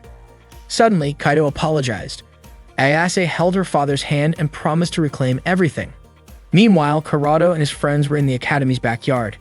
After hearing Ayase's story from Kurado felt a twinge of sympathy. Everything had been taken from her, yet that struggle had made her strong like a determined wild animal. Navi remarked that Ayase would do whatever it took to defeat Ikki. Stella asked what Ikki intended to do for the upcoming match. He said he would fight with all his strength, as anything less would dishonor Ayase. Shizuku pointed out that Ayase had already tried to gain an unfair advantage against Ikki. Ikki asked Shizuku and Stella to accompany him, as he had something to do before the match began. The tournament started shortly after, with Hagetsu and Yuri serving as match coordinators. The crowd cheered excitedly. Hagetsu noted that Yuri seemed healthy, and Yuri revealed she had prepared 1 liter of blood for the match. Soon after, Yuri discharged the blood. The first participant was Ikki, a first-year student and an F-ranked knight who had won all of his previous matches, earning the nickname Another One. The second participant was Ayase, a third-year student and a D-ranked knight. Both Ikki and Ayase wielded unique swords, and Ayase had even learned techniques from Ikki. Kagami took photos for news coverage, describing the match as a battle between teacher and student. Ayase had not expected Ikki to participate, acknowledging his persistence. Ikki activated his Intetsu device. Ayase sensed that Ikki might be angry at her, but she remained confident in her own victory. She activated her own device, Hizum. Stella asked about Ayase's abilities. Nagi explained that little was known about her. She had never participated in official matches before and had not yet shown her true strength. How powerful Ayase turned out to be would determine the course of the match. As soon as the match began, Ikki immediately leaped toward Ayase. However, just by pressing her sword with her finger, Ayase managed to inflict injuries on Ikki, leaving the audience astonished at the mysterious attack. Ikki retreated and Ayase pressed her sword again, once more leaving him marked with mysterious cuts on his back. She advanced and questioned how it felt to be struck by the wind she could control with her noble art. Ikki admitted that the wounds did indeed hurt. Both drew their swords again, revealing that the true power of Hizume's device was the ability to create wounds. Ikki suspected that Ayase had planted traps in the arena before the match and was using invisible wind currents to harm him. His suspicion proved correct. Ayase had indeed left traces of previous slashes throughout the area, which when activated caused the air around them to swirl and form a vortex capable of tearing at a target. Aki realized that this meant the arena was filled with thousands of such traces, and Ayase was confident he could not escape her attacks as she advanced with her sword drawn. Nagi commented that if Ayase had actually planted these traps, it would be a violation and the match would be stopped, making Ikki the winner by default. At that moment, Ayase ran toward Ikki, relieved that the referees had not noticed her trick. She wondered if he had figured it out. She attempted to lure Ikki toward one of the traps with her sword, but he successfully dodged, causing her to question whether he was aware of her setup. Ayase then tried to test him further by attacking his arm, leaving visible cuts. The attacks appeared mysterious, almost as if they were self-inflicted, as she manipulated the small openings created by Hizume's device. Ikki's vital points could have been in danger even from minor cuts. Ayase launched a rapid flurry of attacks, and Ikki could only defend while trying to counterattack, but she was able to hold him off. She activated the wind vortex to try to overpower him, but Ikki managed to resist. Shizuku noted that his defense was unusual and highly effective. Nagi acknowledged that Ikki was indeed skilled in close-range combat. Eventually, Ayase could no longer sustain her wind vortex attack, and Ikki began to understand her fighting style. Earlier, Ikki and Stella had consulted Yuri, who mentioned that Ayase might be breaking the rules. Surprised, Yuri nearly fainted and insisted that she would report any violations. However, Ikki asked her to overlook it intentionally, which shocked Stella. Yuri reminded him that any breach of rules would end the match and automatically make him the winner, stressing how important the tournament was. Ikki understood that losing even once could jeopardize his chances of advancing to the Seven Stars Festival. When Yuri pressed him for an explanation, he simply wanted to trust Ayase. He admitted that he could have chosen to sever ties with her to win, but that alone would not feel right. His conscience would not allow him to end their bond, so he requested permission to witness Ayase's determination until the very end. During the match, Ikki observed that Ayase's sword technique, movements, and breathing were all inconsistent. She seemed to have forgotten not only what he had taught her, but also some of her fundamental skills. No matter how hard she tried to act ruthless, her heart could not be deceived. When Ayase's mind wavered, her power faltered. She appeared frustrated at this observation. Ikki also pointed out that her pride was much higher than he had realized. Ayase explained that she had not doubted herself for the past 2 years. She believed that no amount of pride would matter if she lost, since dishonesty and ineffective effort would be meaningless. That was why she would use every possible means to win. She was determined that whatever happened, she would emerge victorious and reclaim everything. Hearing this, Ikki resolved to do only one thing: unleash his full strength to restore Ayase's confidence. He charged forward without using Itoshura. Ayase immediately activated her wind vortex to strike him, but Ikki effortlessly dodged. Ayase realized that Ikki was using perfect vision, so she had to attack faster because if she failed, she would not be able to defeat the sword eater. She tried to convince herself not to lose to Ikki. She focused her sword to create a swirling wind. Ikki leaped and attacked Ayase from one side, and she countered, but her strike missed. It turned out that Ikki was using his fourth secret sword technique, Shinkiro. Ikki attacked Ayase again, and she weakened and collapsed. Hengetsu remarked that Ikki's attack had decisively defeated Ayase. Nagi was surprised because even though Ikki had won, Ayase was not injured. Shizuku explained that before the strike, Ikki had switched his device to imitation mode, and she did not understand why he had done that. Stella said that Ikki's intention from the beginning had been to drain his opponent's energy because his goal was not just to win. At that moment, Ayase asked why Ikki had not hurt her. Aki explained that even without injuring her, she would not be able to continue fighting. Ayase refused to be underestimated and tried to stand, but she could not move her body. She began to cry and shout, wondering why this had happened. Aki said that when someone is powerless and wants to give up, the only thing that can lift them is their pride as a swordsman. He asked if Ayase still had pride within her soul. Ayase realized that this was the truth. She had been deceiving herself and admitted her defeat. Hearing her surrender, Hengetsu announced that Ikki had won the match against Ayase. The crowd erupted in cheers. At that moment, Ayase acknowledged how sad she felt and realized that from the start, she had lacked pride. Iman commented that Ayase was confused and lost, but she had never forgotten the swordsmanship her father had taught her, and that was what made her strong. Ikki even offered to help Ayase reclaim what Kurado had taken from her. Ayase asked why he would help her after she had tricked and wronged him. Aki said that helping a friend did not need a reason. He extended his hand, which reminded Ayase of her father. She realized that what she truly wanted was to become a great swordsman like him. Ayase grasped Ikki's hand and cried wholeheartedly, asking for his help, and that was exactly the moment Ikki had been waiting for from her. Last Samurai was the nickname of Kaido, Ayase's father. When Ayase was in middle school, Kaido retired due to his weakened heart. Even though his swordsmanship was no longer as sharp as it had been, Kaido still devoted himself fully to guiding his students. 2 years ago, Kaido taught Ayase the secret Tenni Muha technique. Ayase appeared tense while learning the technique and felt it would be impossible to master, yet Kaido was confident that Ayase would understand it because she was more serious than anyone else he had ever taught. Kaido instructed Ayase that no matter what happened, she should always uphold her dignity, maintain proper manners, help those in need, and stay away from evil. For Kaido, the art of Ayatsuji swordsmanship was about protecting others. Ayase understood that her father's time was limited, which was why he taught her the secret technique and entrusted the Ayatsuji sword art to her. She could only watch silently as her father lay in the hospital bed. That day, Ayase walked with Ikki and Stella. Stella mentioned Kurado, who was known as a rogue craftsman, notorious for attacking schools unofficially and challenging martial arts academies throughout the city. Aki added that Kurado had made it into the top 8 at last year's Seven Stars Festival, and because of his incredible strength, he had earned the title Sword Eater. Ayase admitted that Kurado was indeed extremely powerful. 2 years ago, when he challenged Kaido's academy, Kurado had not used his device, meaning he fought without relying on his enhanced power.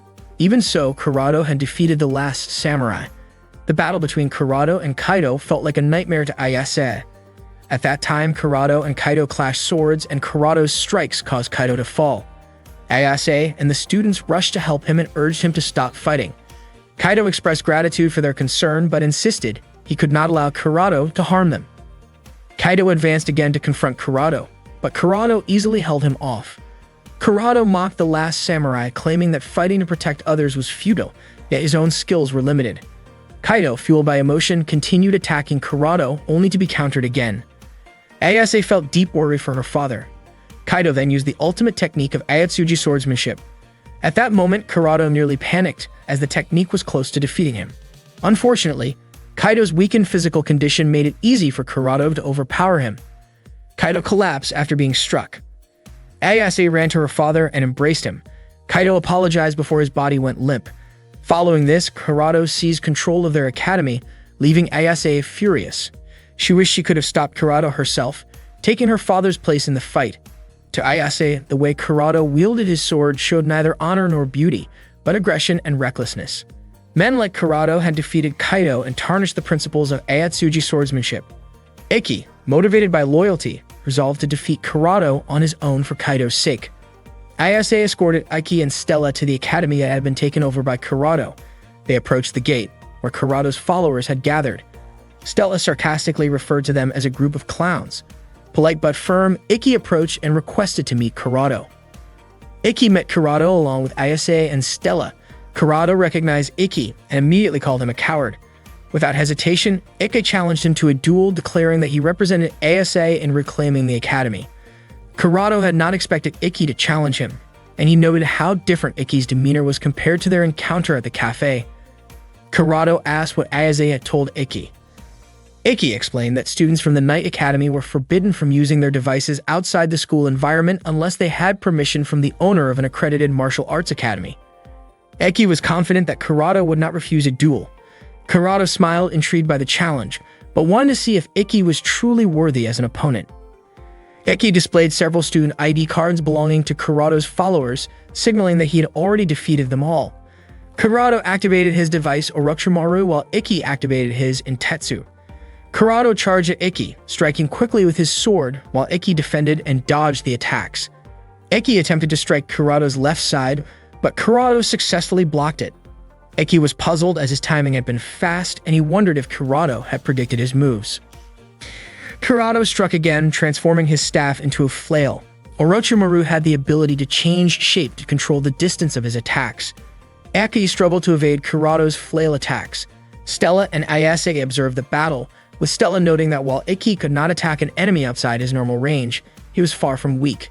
Ikki advanced to strike Kurado, anticipating the flail and managed to avoid it. Ayase marveled at Ikki's perfect vision technique. As Ikki closed in, Kurata returned the flail to its staff form, launching a rapid attack that nearly struck Ikki. Kurata laughed, acknowledging Ikki's skill in evading his strike. Aki realized that this was the true power Kurata had used to defeat Kaido. Aki pointed out that the source of Kurato's strength was his reflex speed. Reflex speed refers to how quickly someone can observe, understand, and respond. Most people perform this process in about 0.3 seconds. For Ikki and Stella, even after rigorous training, they could only reach 0.1 seconds, while Kurato's reflex speed was under 0.05 seconds. This meant that while Ikki performed one move, Kurata could execute 2 to 3 moves. With this ability, Kurata could defend against attacks that would normally be impossible to block and even redirect a sword strike mid-motion, causing the attack's direction to change unexpectedly. Kurata acknowledged that Ikki was the first person to notice his marginal counter so quickly. He explained that Ikki would not be able to defeat him because the marginal counter was not a technique, but a natural talent. No matter how hard Ikki trained, honed his skills, or devised strategies, he could not surpass Kurata. Kurata launched a simultaneous two-directional attack, pushing Ikki into a corner. Ake used an abnormal defensive technique to halt Kurato's assault for a brief moment, but Kurata struck again, this time using 4 attacks at once. The longer the battle continued, the more difficult it became for Ikki to defend, and he eventually sustained a wound on his chest. At that moment, Ikki realized that Kurato's strength was at a national level. Kurata intensified his attacks, increasing their speed. Ikki skillfully held his ground, and observing this, Ayase recalled memories of her father and felt the urge to intervene. Stella stopped her, explaining that if the fight were interrupted, the school's honor could not be reclaimed. She admitted she also wanted to stop it, but sensed that Ikki was truly enjoying the match. Seeing Ikki smile amidst the battle, Ayase realized that his focus was solely on the desire to fight and overcome strong opponents. The duel between Kurata and Ikki continued, their skills nearly evenly matched, and both smiled as they battled. Stella questioned whether Kaido was truly shaken. Ayase was surprised by her question because it was clear that Kaido was unsettled, and if Kurata had not appeared, he and Ikki could have been living peacefully. Stella suggested that Ayase's assumption might be wrong. Even for someone renowned in the sword arts and called the last samurai, happiness would not necessarily come from training in one place every day. Stella acknowledged that Kurata's approach was intense and demanding, but when someone who had grown bored suddenly encountered a worthy opponent, that challenge could become exhilarating. Stella became emotional, realizing that her father's words were not about weakness but a kind of apology to Kurata, acknowledging that Kaido had limits. Ayase also cried, understanding that she had never truly comprehended the spirit of a swordsman. Meanwhile, the fight between Ikki and Kurata continued, with Kurata beginning to show signs of fatigue. Stella noted that the weakness of a sword eater lay in stamina, as their multiple movements quickly drained energy. Kurata remarked that stubbornness should have limits, but Ikki confessed that he hated losing. He had not experienced such a tightly contested fight in years and was enjoying it too much for it to end. Kurata, surprised by Ikki's intensity, realized that Ikki was also a maniac about fighting.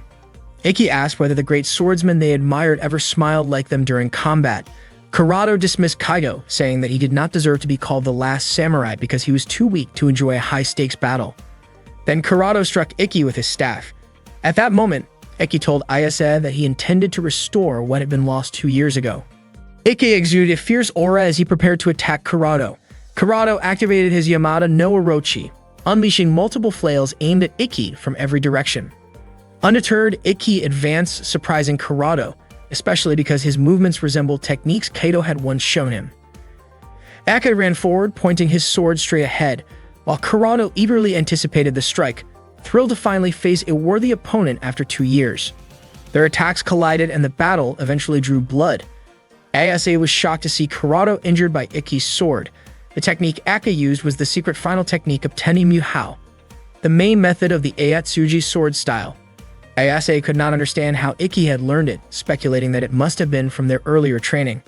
Stella recognized the technique as blade steel and admitted that Eke had previously borrowed one of her techniques as well.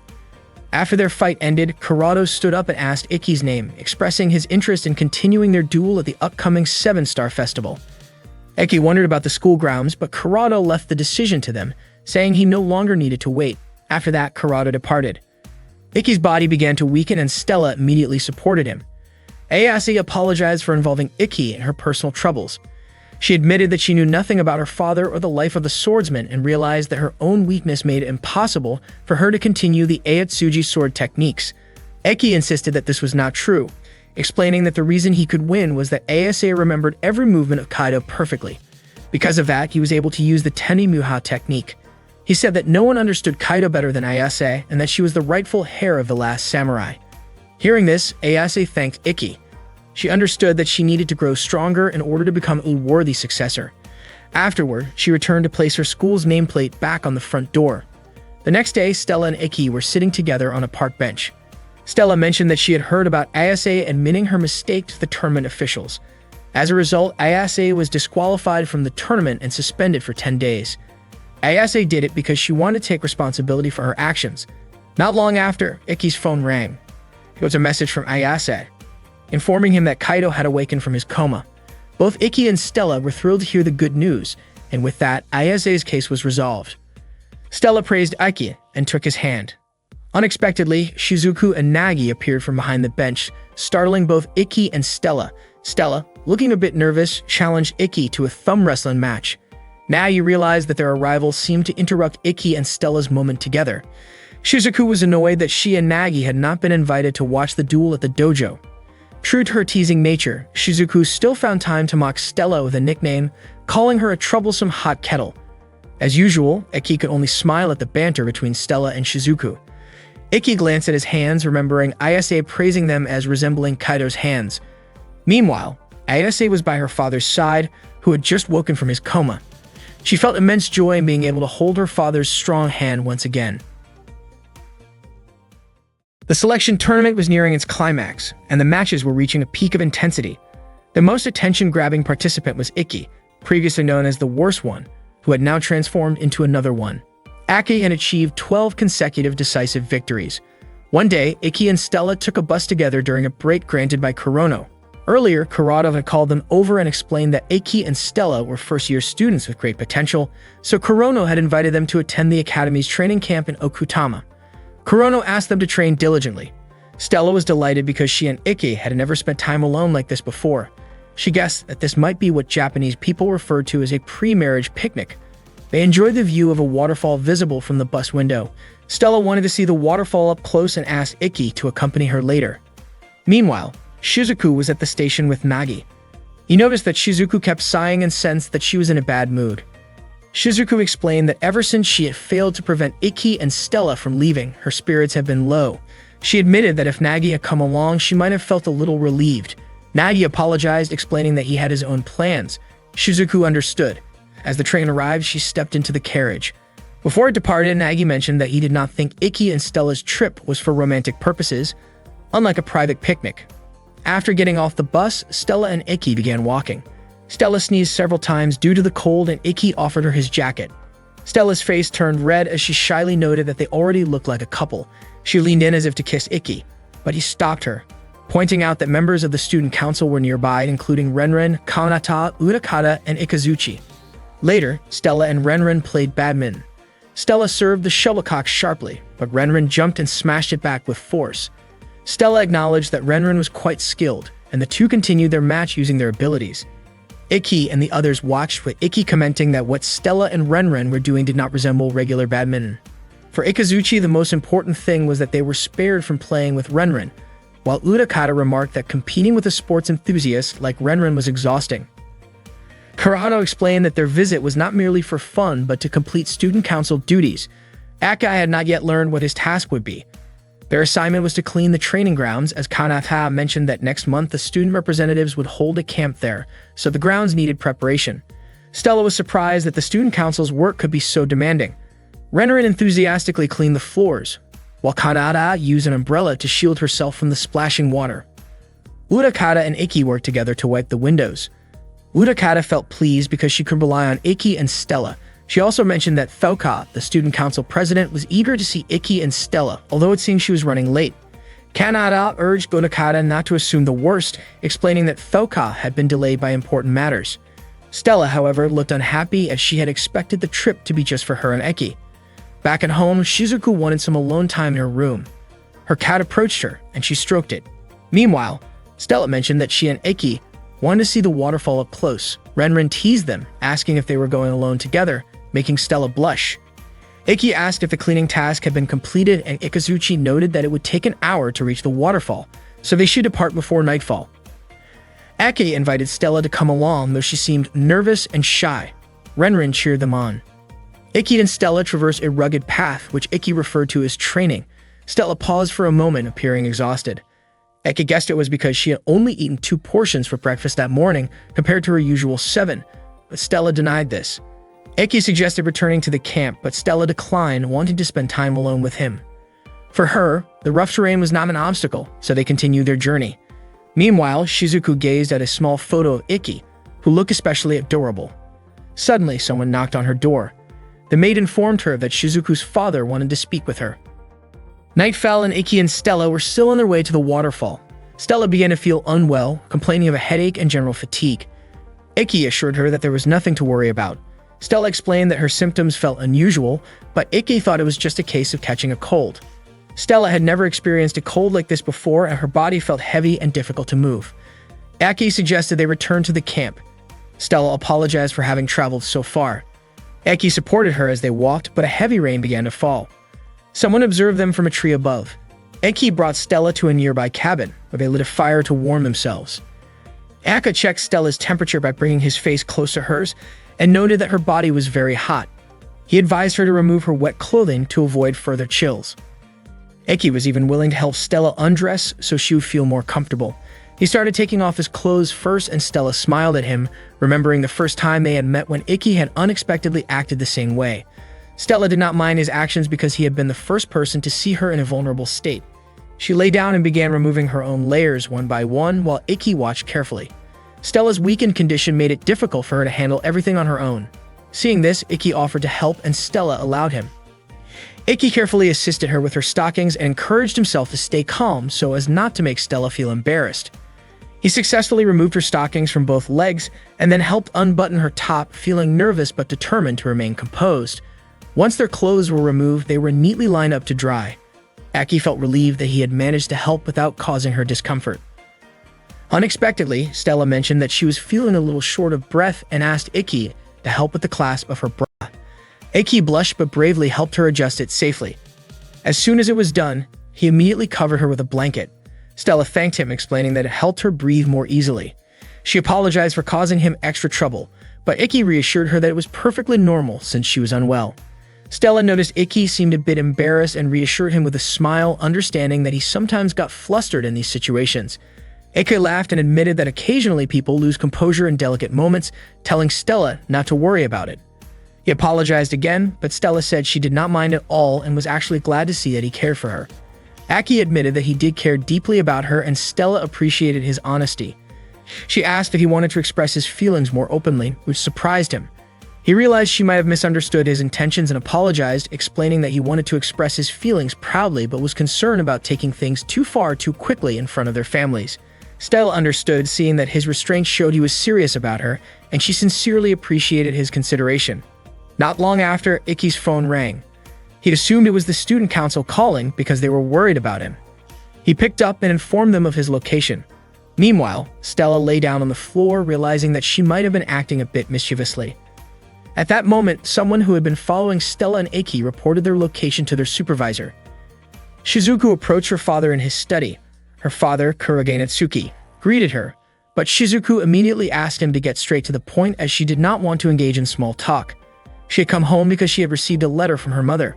Itsuki explained that he had asked Shizuku's mother to write the letter because he anticipated that Shizuku might not want to hear what he had to say in person. His main concern was simply to check on Shizuku, who was living far from home. Shizuku was curious and wondered why her father did not simply get updates from the academy. Itsuki mentioned that he had already heard about the results of the tournament and expressed pride in Shizuku for winning 12 matches, saying that was how a Kurogen family member should perform. He also believed that Shizuku had a strong chance of advancing as a representative. Shizuku then asked if her father was not proud that Ekimi had also passed the tournament selection. Itsuki insisted that he was not dismissive, but Shizuku felt he was lying. Frustrated, she left the study without saying more. Meanwhile, as Stella slept, Ikki heard a massive rumbling. He rushed outside the cabin and was shocked to see a giant stone monster destroying the building. Quickly, he rescued Stella, placing her safely near a tree before preparing to confront the monster. Activating his Intetsu device, Ikki used his first secret Seikiki technique, instantly shattering the stone creature. However, the rubble unexpectedly reformed and attacked him again. Ikki could not understand what this creature was or why it was attacking. More stone monsters appeared and Ikki was knocked back by their strikes. Stella, witnessing the chaos, became frightened. As the stone monsters approached her, Ikki shouted loudly. At that moment, Renren arrived to protect Stella. Not long after, Ikazuchi also appeared to assist Ikki, cutting through the stone monsters with precise sword strikes. Renren handed Stella back to Ikki and advised him to take a rest. Grateful, Ikki embraced Stella, relieved that she was safe. Suddenly, Urakata appeared, commenting that Ikki seemed to be dealing with a troublesome enemy. Ikki explained that simply destroying the stone monsters was not enough. He suspected a blazer was controlling them from a distance. Urakata agreed, noting that it was likely the work of a blazer who could manipulate objects remotely using magic threads, some even capable of controlling objects from kilometers away. Ikki was unsure how to counter this strategy. Suddenly, a girl appeared, explaining that the threads would remain connected no matter the distance, and that by tracking the threads, she could reach the source. She stepped forward and destroyed the reformed stones with a lightning attack. Just as she finished, an even larger stone monster appeared. She drew her sword and executed the Raker technique, summoning a massive lightning strike from the sky that shattered all the stones and struck the blazer controlling them from afar. It became clear that someone intended to target Ikki and might attempt other methods to defeat him. After the battle ended, the sky cleared. Kurado and the others looked on, impressed by the girl's abilities. Kanata explained that she was their leader and their princess. The girl who had defeated the stone monsters was revealed to be Thoka, a semi-finalist of last year's 7-Star Festival. She was the student council president and the academy's strongest knight. Meanwhile, Shizuku sat in her room when an email notification informed her that her next tournament opponent would be Thoka. Shizuku smiled, thinking that Thoka would be a worthy adversary. Shizuku was the daughter of the main Kurogen family and had been gifted with the abilities of a blazer since she was a child. Everything she wished for was always granted. Because of power, children could make mistakes freely and adults could forgive those mistakes. Shizuku grew weary of what people called humans, yet Ikki always pointed out when she was wrong. Unlike others, Ikki did not fear authority. From that point, Shizuku decided to follow Ikki wherever he went. However, she had no understanding of how harsh others could treat him or the cold loneliness he carried within. One day, Stella was at a cafe with Ikki and Nagi. She had not expected the newspaper to report about a surviving giant tribe, which in reality was nothing more than stone dolls and not living creatures at all.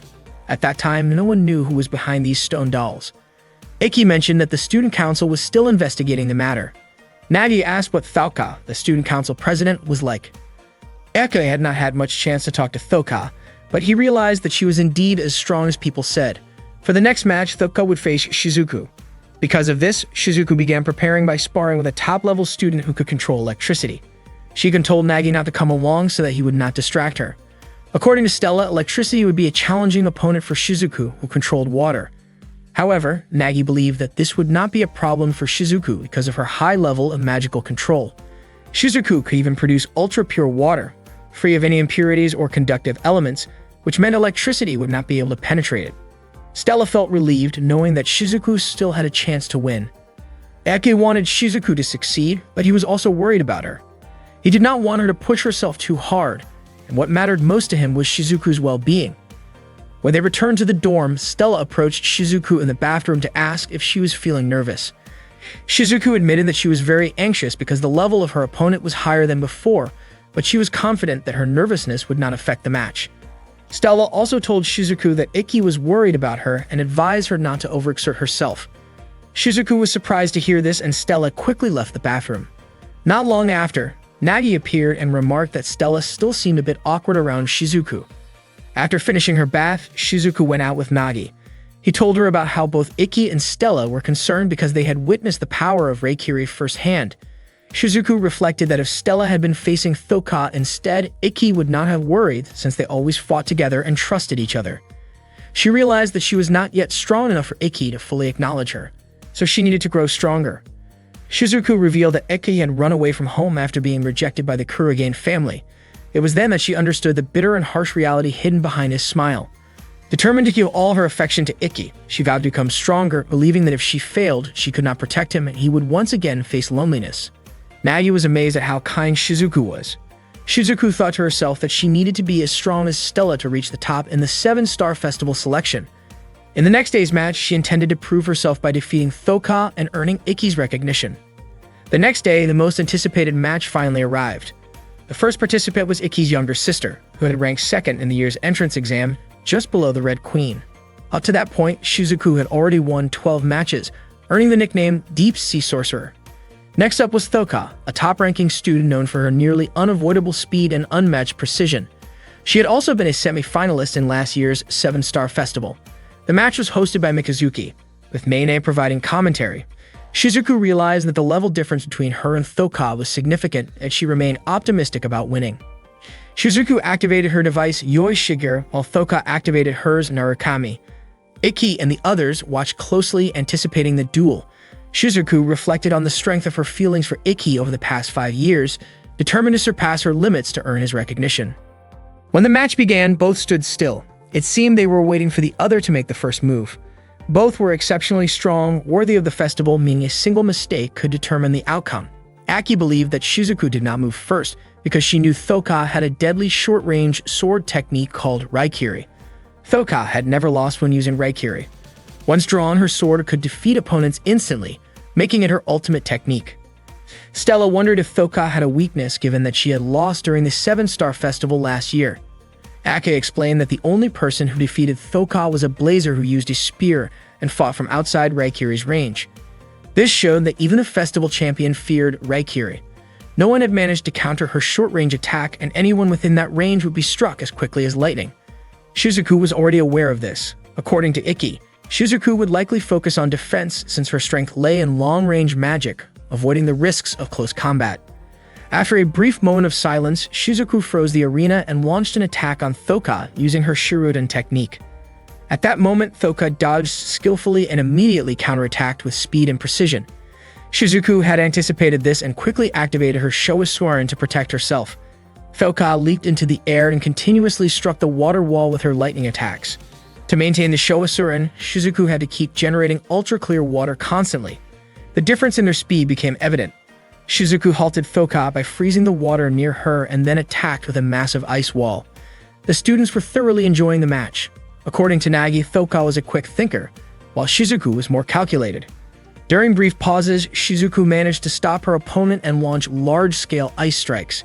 She was remarkable, performing 3 types of magic simultaneously. Unfortunately for her, Thoka easily shattered the ice wall in an instant, prompting cheers from the audience. Mikazuki and Nene were clearly enjoying the high-level match. The spectators praised Thoka for her strength and admired Shizuku for being able to keep up despite still being a first year. Stella also praised Shizuku's skill, and Nagi noted that this match carried a different kind of intensity. Shizuku still could not understand how Thoka reacted to the sudden attack she had launched.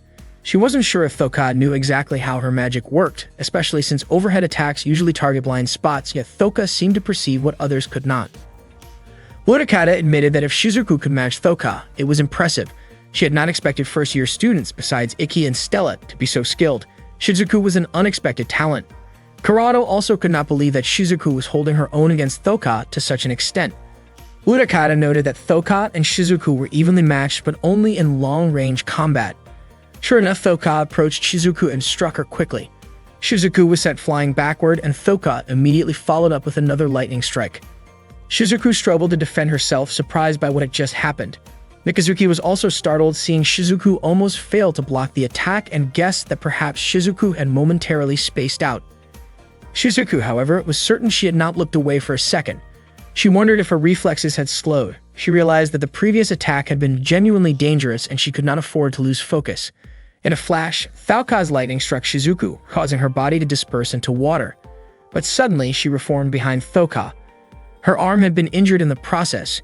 Shizuku was curious about the technique Thoka had used, as it had been invisible to her eyes. She fought desperately against Thoka's relentless attacks. At that moment, Mikazuki was surprised to see Nene, who was standing nearby, perform an astonishing trick. Stella, meanwhile, did not understand why Shizuku's reaction seemed slower than usual. According to Ikki, it seemed that Shizuku truly could not perceive the move, as he can experience a similar phenomenon when watching Nene in action. Suddenly, Nene appeared in front of Ikki. She explained that the movement was called Nukiashi, an ancient martial arts technique that combined precise breathing and footwork. She demonstrated by suddenly appearing behind Stella, startling her. Aki explained that Nukiyoshi works by hiding the movement in the opponent's subconscious. Even if Shizuku could see Falco's moves, she would not consciously register them. Her eyes captured the action, but her subconscious deemed it unimportant. Kurono was surprised that Aki knew so much about this. Ikki himself was astonished that a student could perform such advanced techniques alongside Nene, the so-called Devil Princess. Kurono mentioned that both Nene and Thoka had learned from the same master, Torajuru Nangu, also known as the God of War. Nene insisted that she never considered Nango her teacher, but Kurono pointed out that Nene's choice of high sandals reflected his influence. Nene denied it and Kurono dismissed her, noting that Ikki should understand that Shizuku would struggle against Nukiyoshi. Ikki was confident that although Shizuku faced difficulties, there was still a chance she could find a way to handle Reikiri. Stella shouted words of encouragement to Shizuku. While Shizuku was not particularly fond of being cheered on by Stella, she knew Stella would definitely advance to the 7-Star Festival alongside Ikki. Shizuku had promised herself that she would push her limits to show her commitment and could not afford to give up. She had to win the match and proceed to the festival with Ikki and the others. With no other choice, Shizuku closed in on Thoka, realizing that continuing to defend would yield no results. She relentlessly attacked with ice walls, freezing the area around Thoka, preparing to strike. However, Thoka shattered the ice walls and swiftly attempted to strike Shizuku.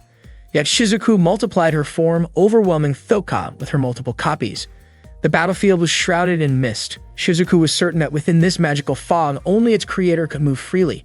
She was confident that there was nothing in the world that could not be cut by water. Shizuku raised her sword and ran toward Thoka, aiming for a decisive strike at her neck, but Thoka had already anticipated the move and activated her Reikiri attack. The lightning-infused strike toppled Shizuku, ending the match with Thoka as the winner. Ikki observed that Shizuku's last attack was not a reckless attempt at victory, but rather a carefully chosen strategy. Yet Thoka had managed to counter it perfectly. That night, Shizuku woke up in the student infirmary. Ikki and the others were there in front of her. Shizuku apologized for losing and asked for some time alone, as the day had been extremely exhausting for her. Meanwhile, Ikki invited Stella to step outside. Stella remained concerned about Shizuku, but Ikki was confident that Shizuku was growing stronger. Shizuku, on the other hand, was surprised to see Nagi still there. Annoyed, she asked him to leave. Instead, Nagi hugged her tightly, telling her that she had fought hard. He also mentioned that Eke had watched the entire match. Nagi added that he was not someone Shizuku needed to protect or defeat, so there was no need for her to pretend to be strong in front of him. Overwhelmed, Shizuku began to cry, letting her tears flow freely in Nagi's embrace. That same night, Shizuku's father learned that she had lost the match. It was revealed that the mastermind behind the stone puppet incident was actually one of his subordinates. After receiving this information, Shizuku's father entrusted the next course of action entirely to his subordinate. That day, Stella won her match again, bringing her total to a clean sweep of 14 victories. In the afternoon, she went for a walk with Ikki behind the dormitory. She admitted that her powers seemed to be overflowing, and that she felt stronger thanks to someone who had been training her diligently every day since spring. Ikki smiled at her words. Stella asked if he still remembered their promise to become the 7-Star Festival representatives, explaining that they would need to face each other in the finals and win the remaining matches to achieve it. They shared a brief, tender moment together, unaware that someone had taken a photo of them from behind a tree. A few days later, the Academy announced the results of the selection process, leaving only 3 candidates: Thoka, Stella, and Ikki.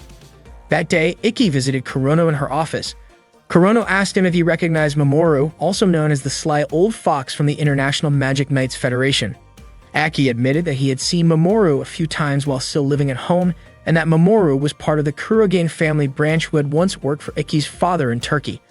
Kurono explained that it seemed Mamoru had taken over the disciplinary committee seat for the Japanese branch of the Federation and had secretly infiltrated Hagun Academy. Kurono mentioned that she knew Itsuki, Ikki's father, and was surprised that someone like Mamoru would use such underhanded methods.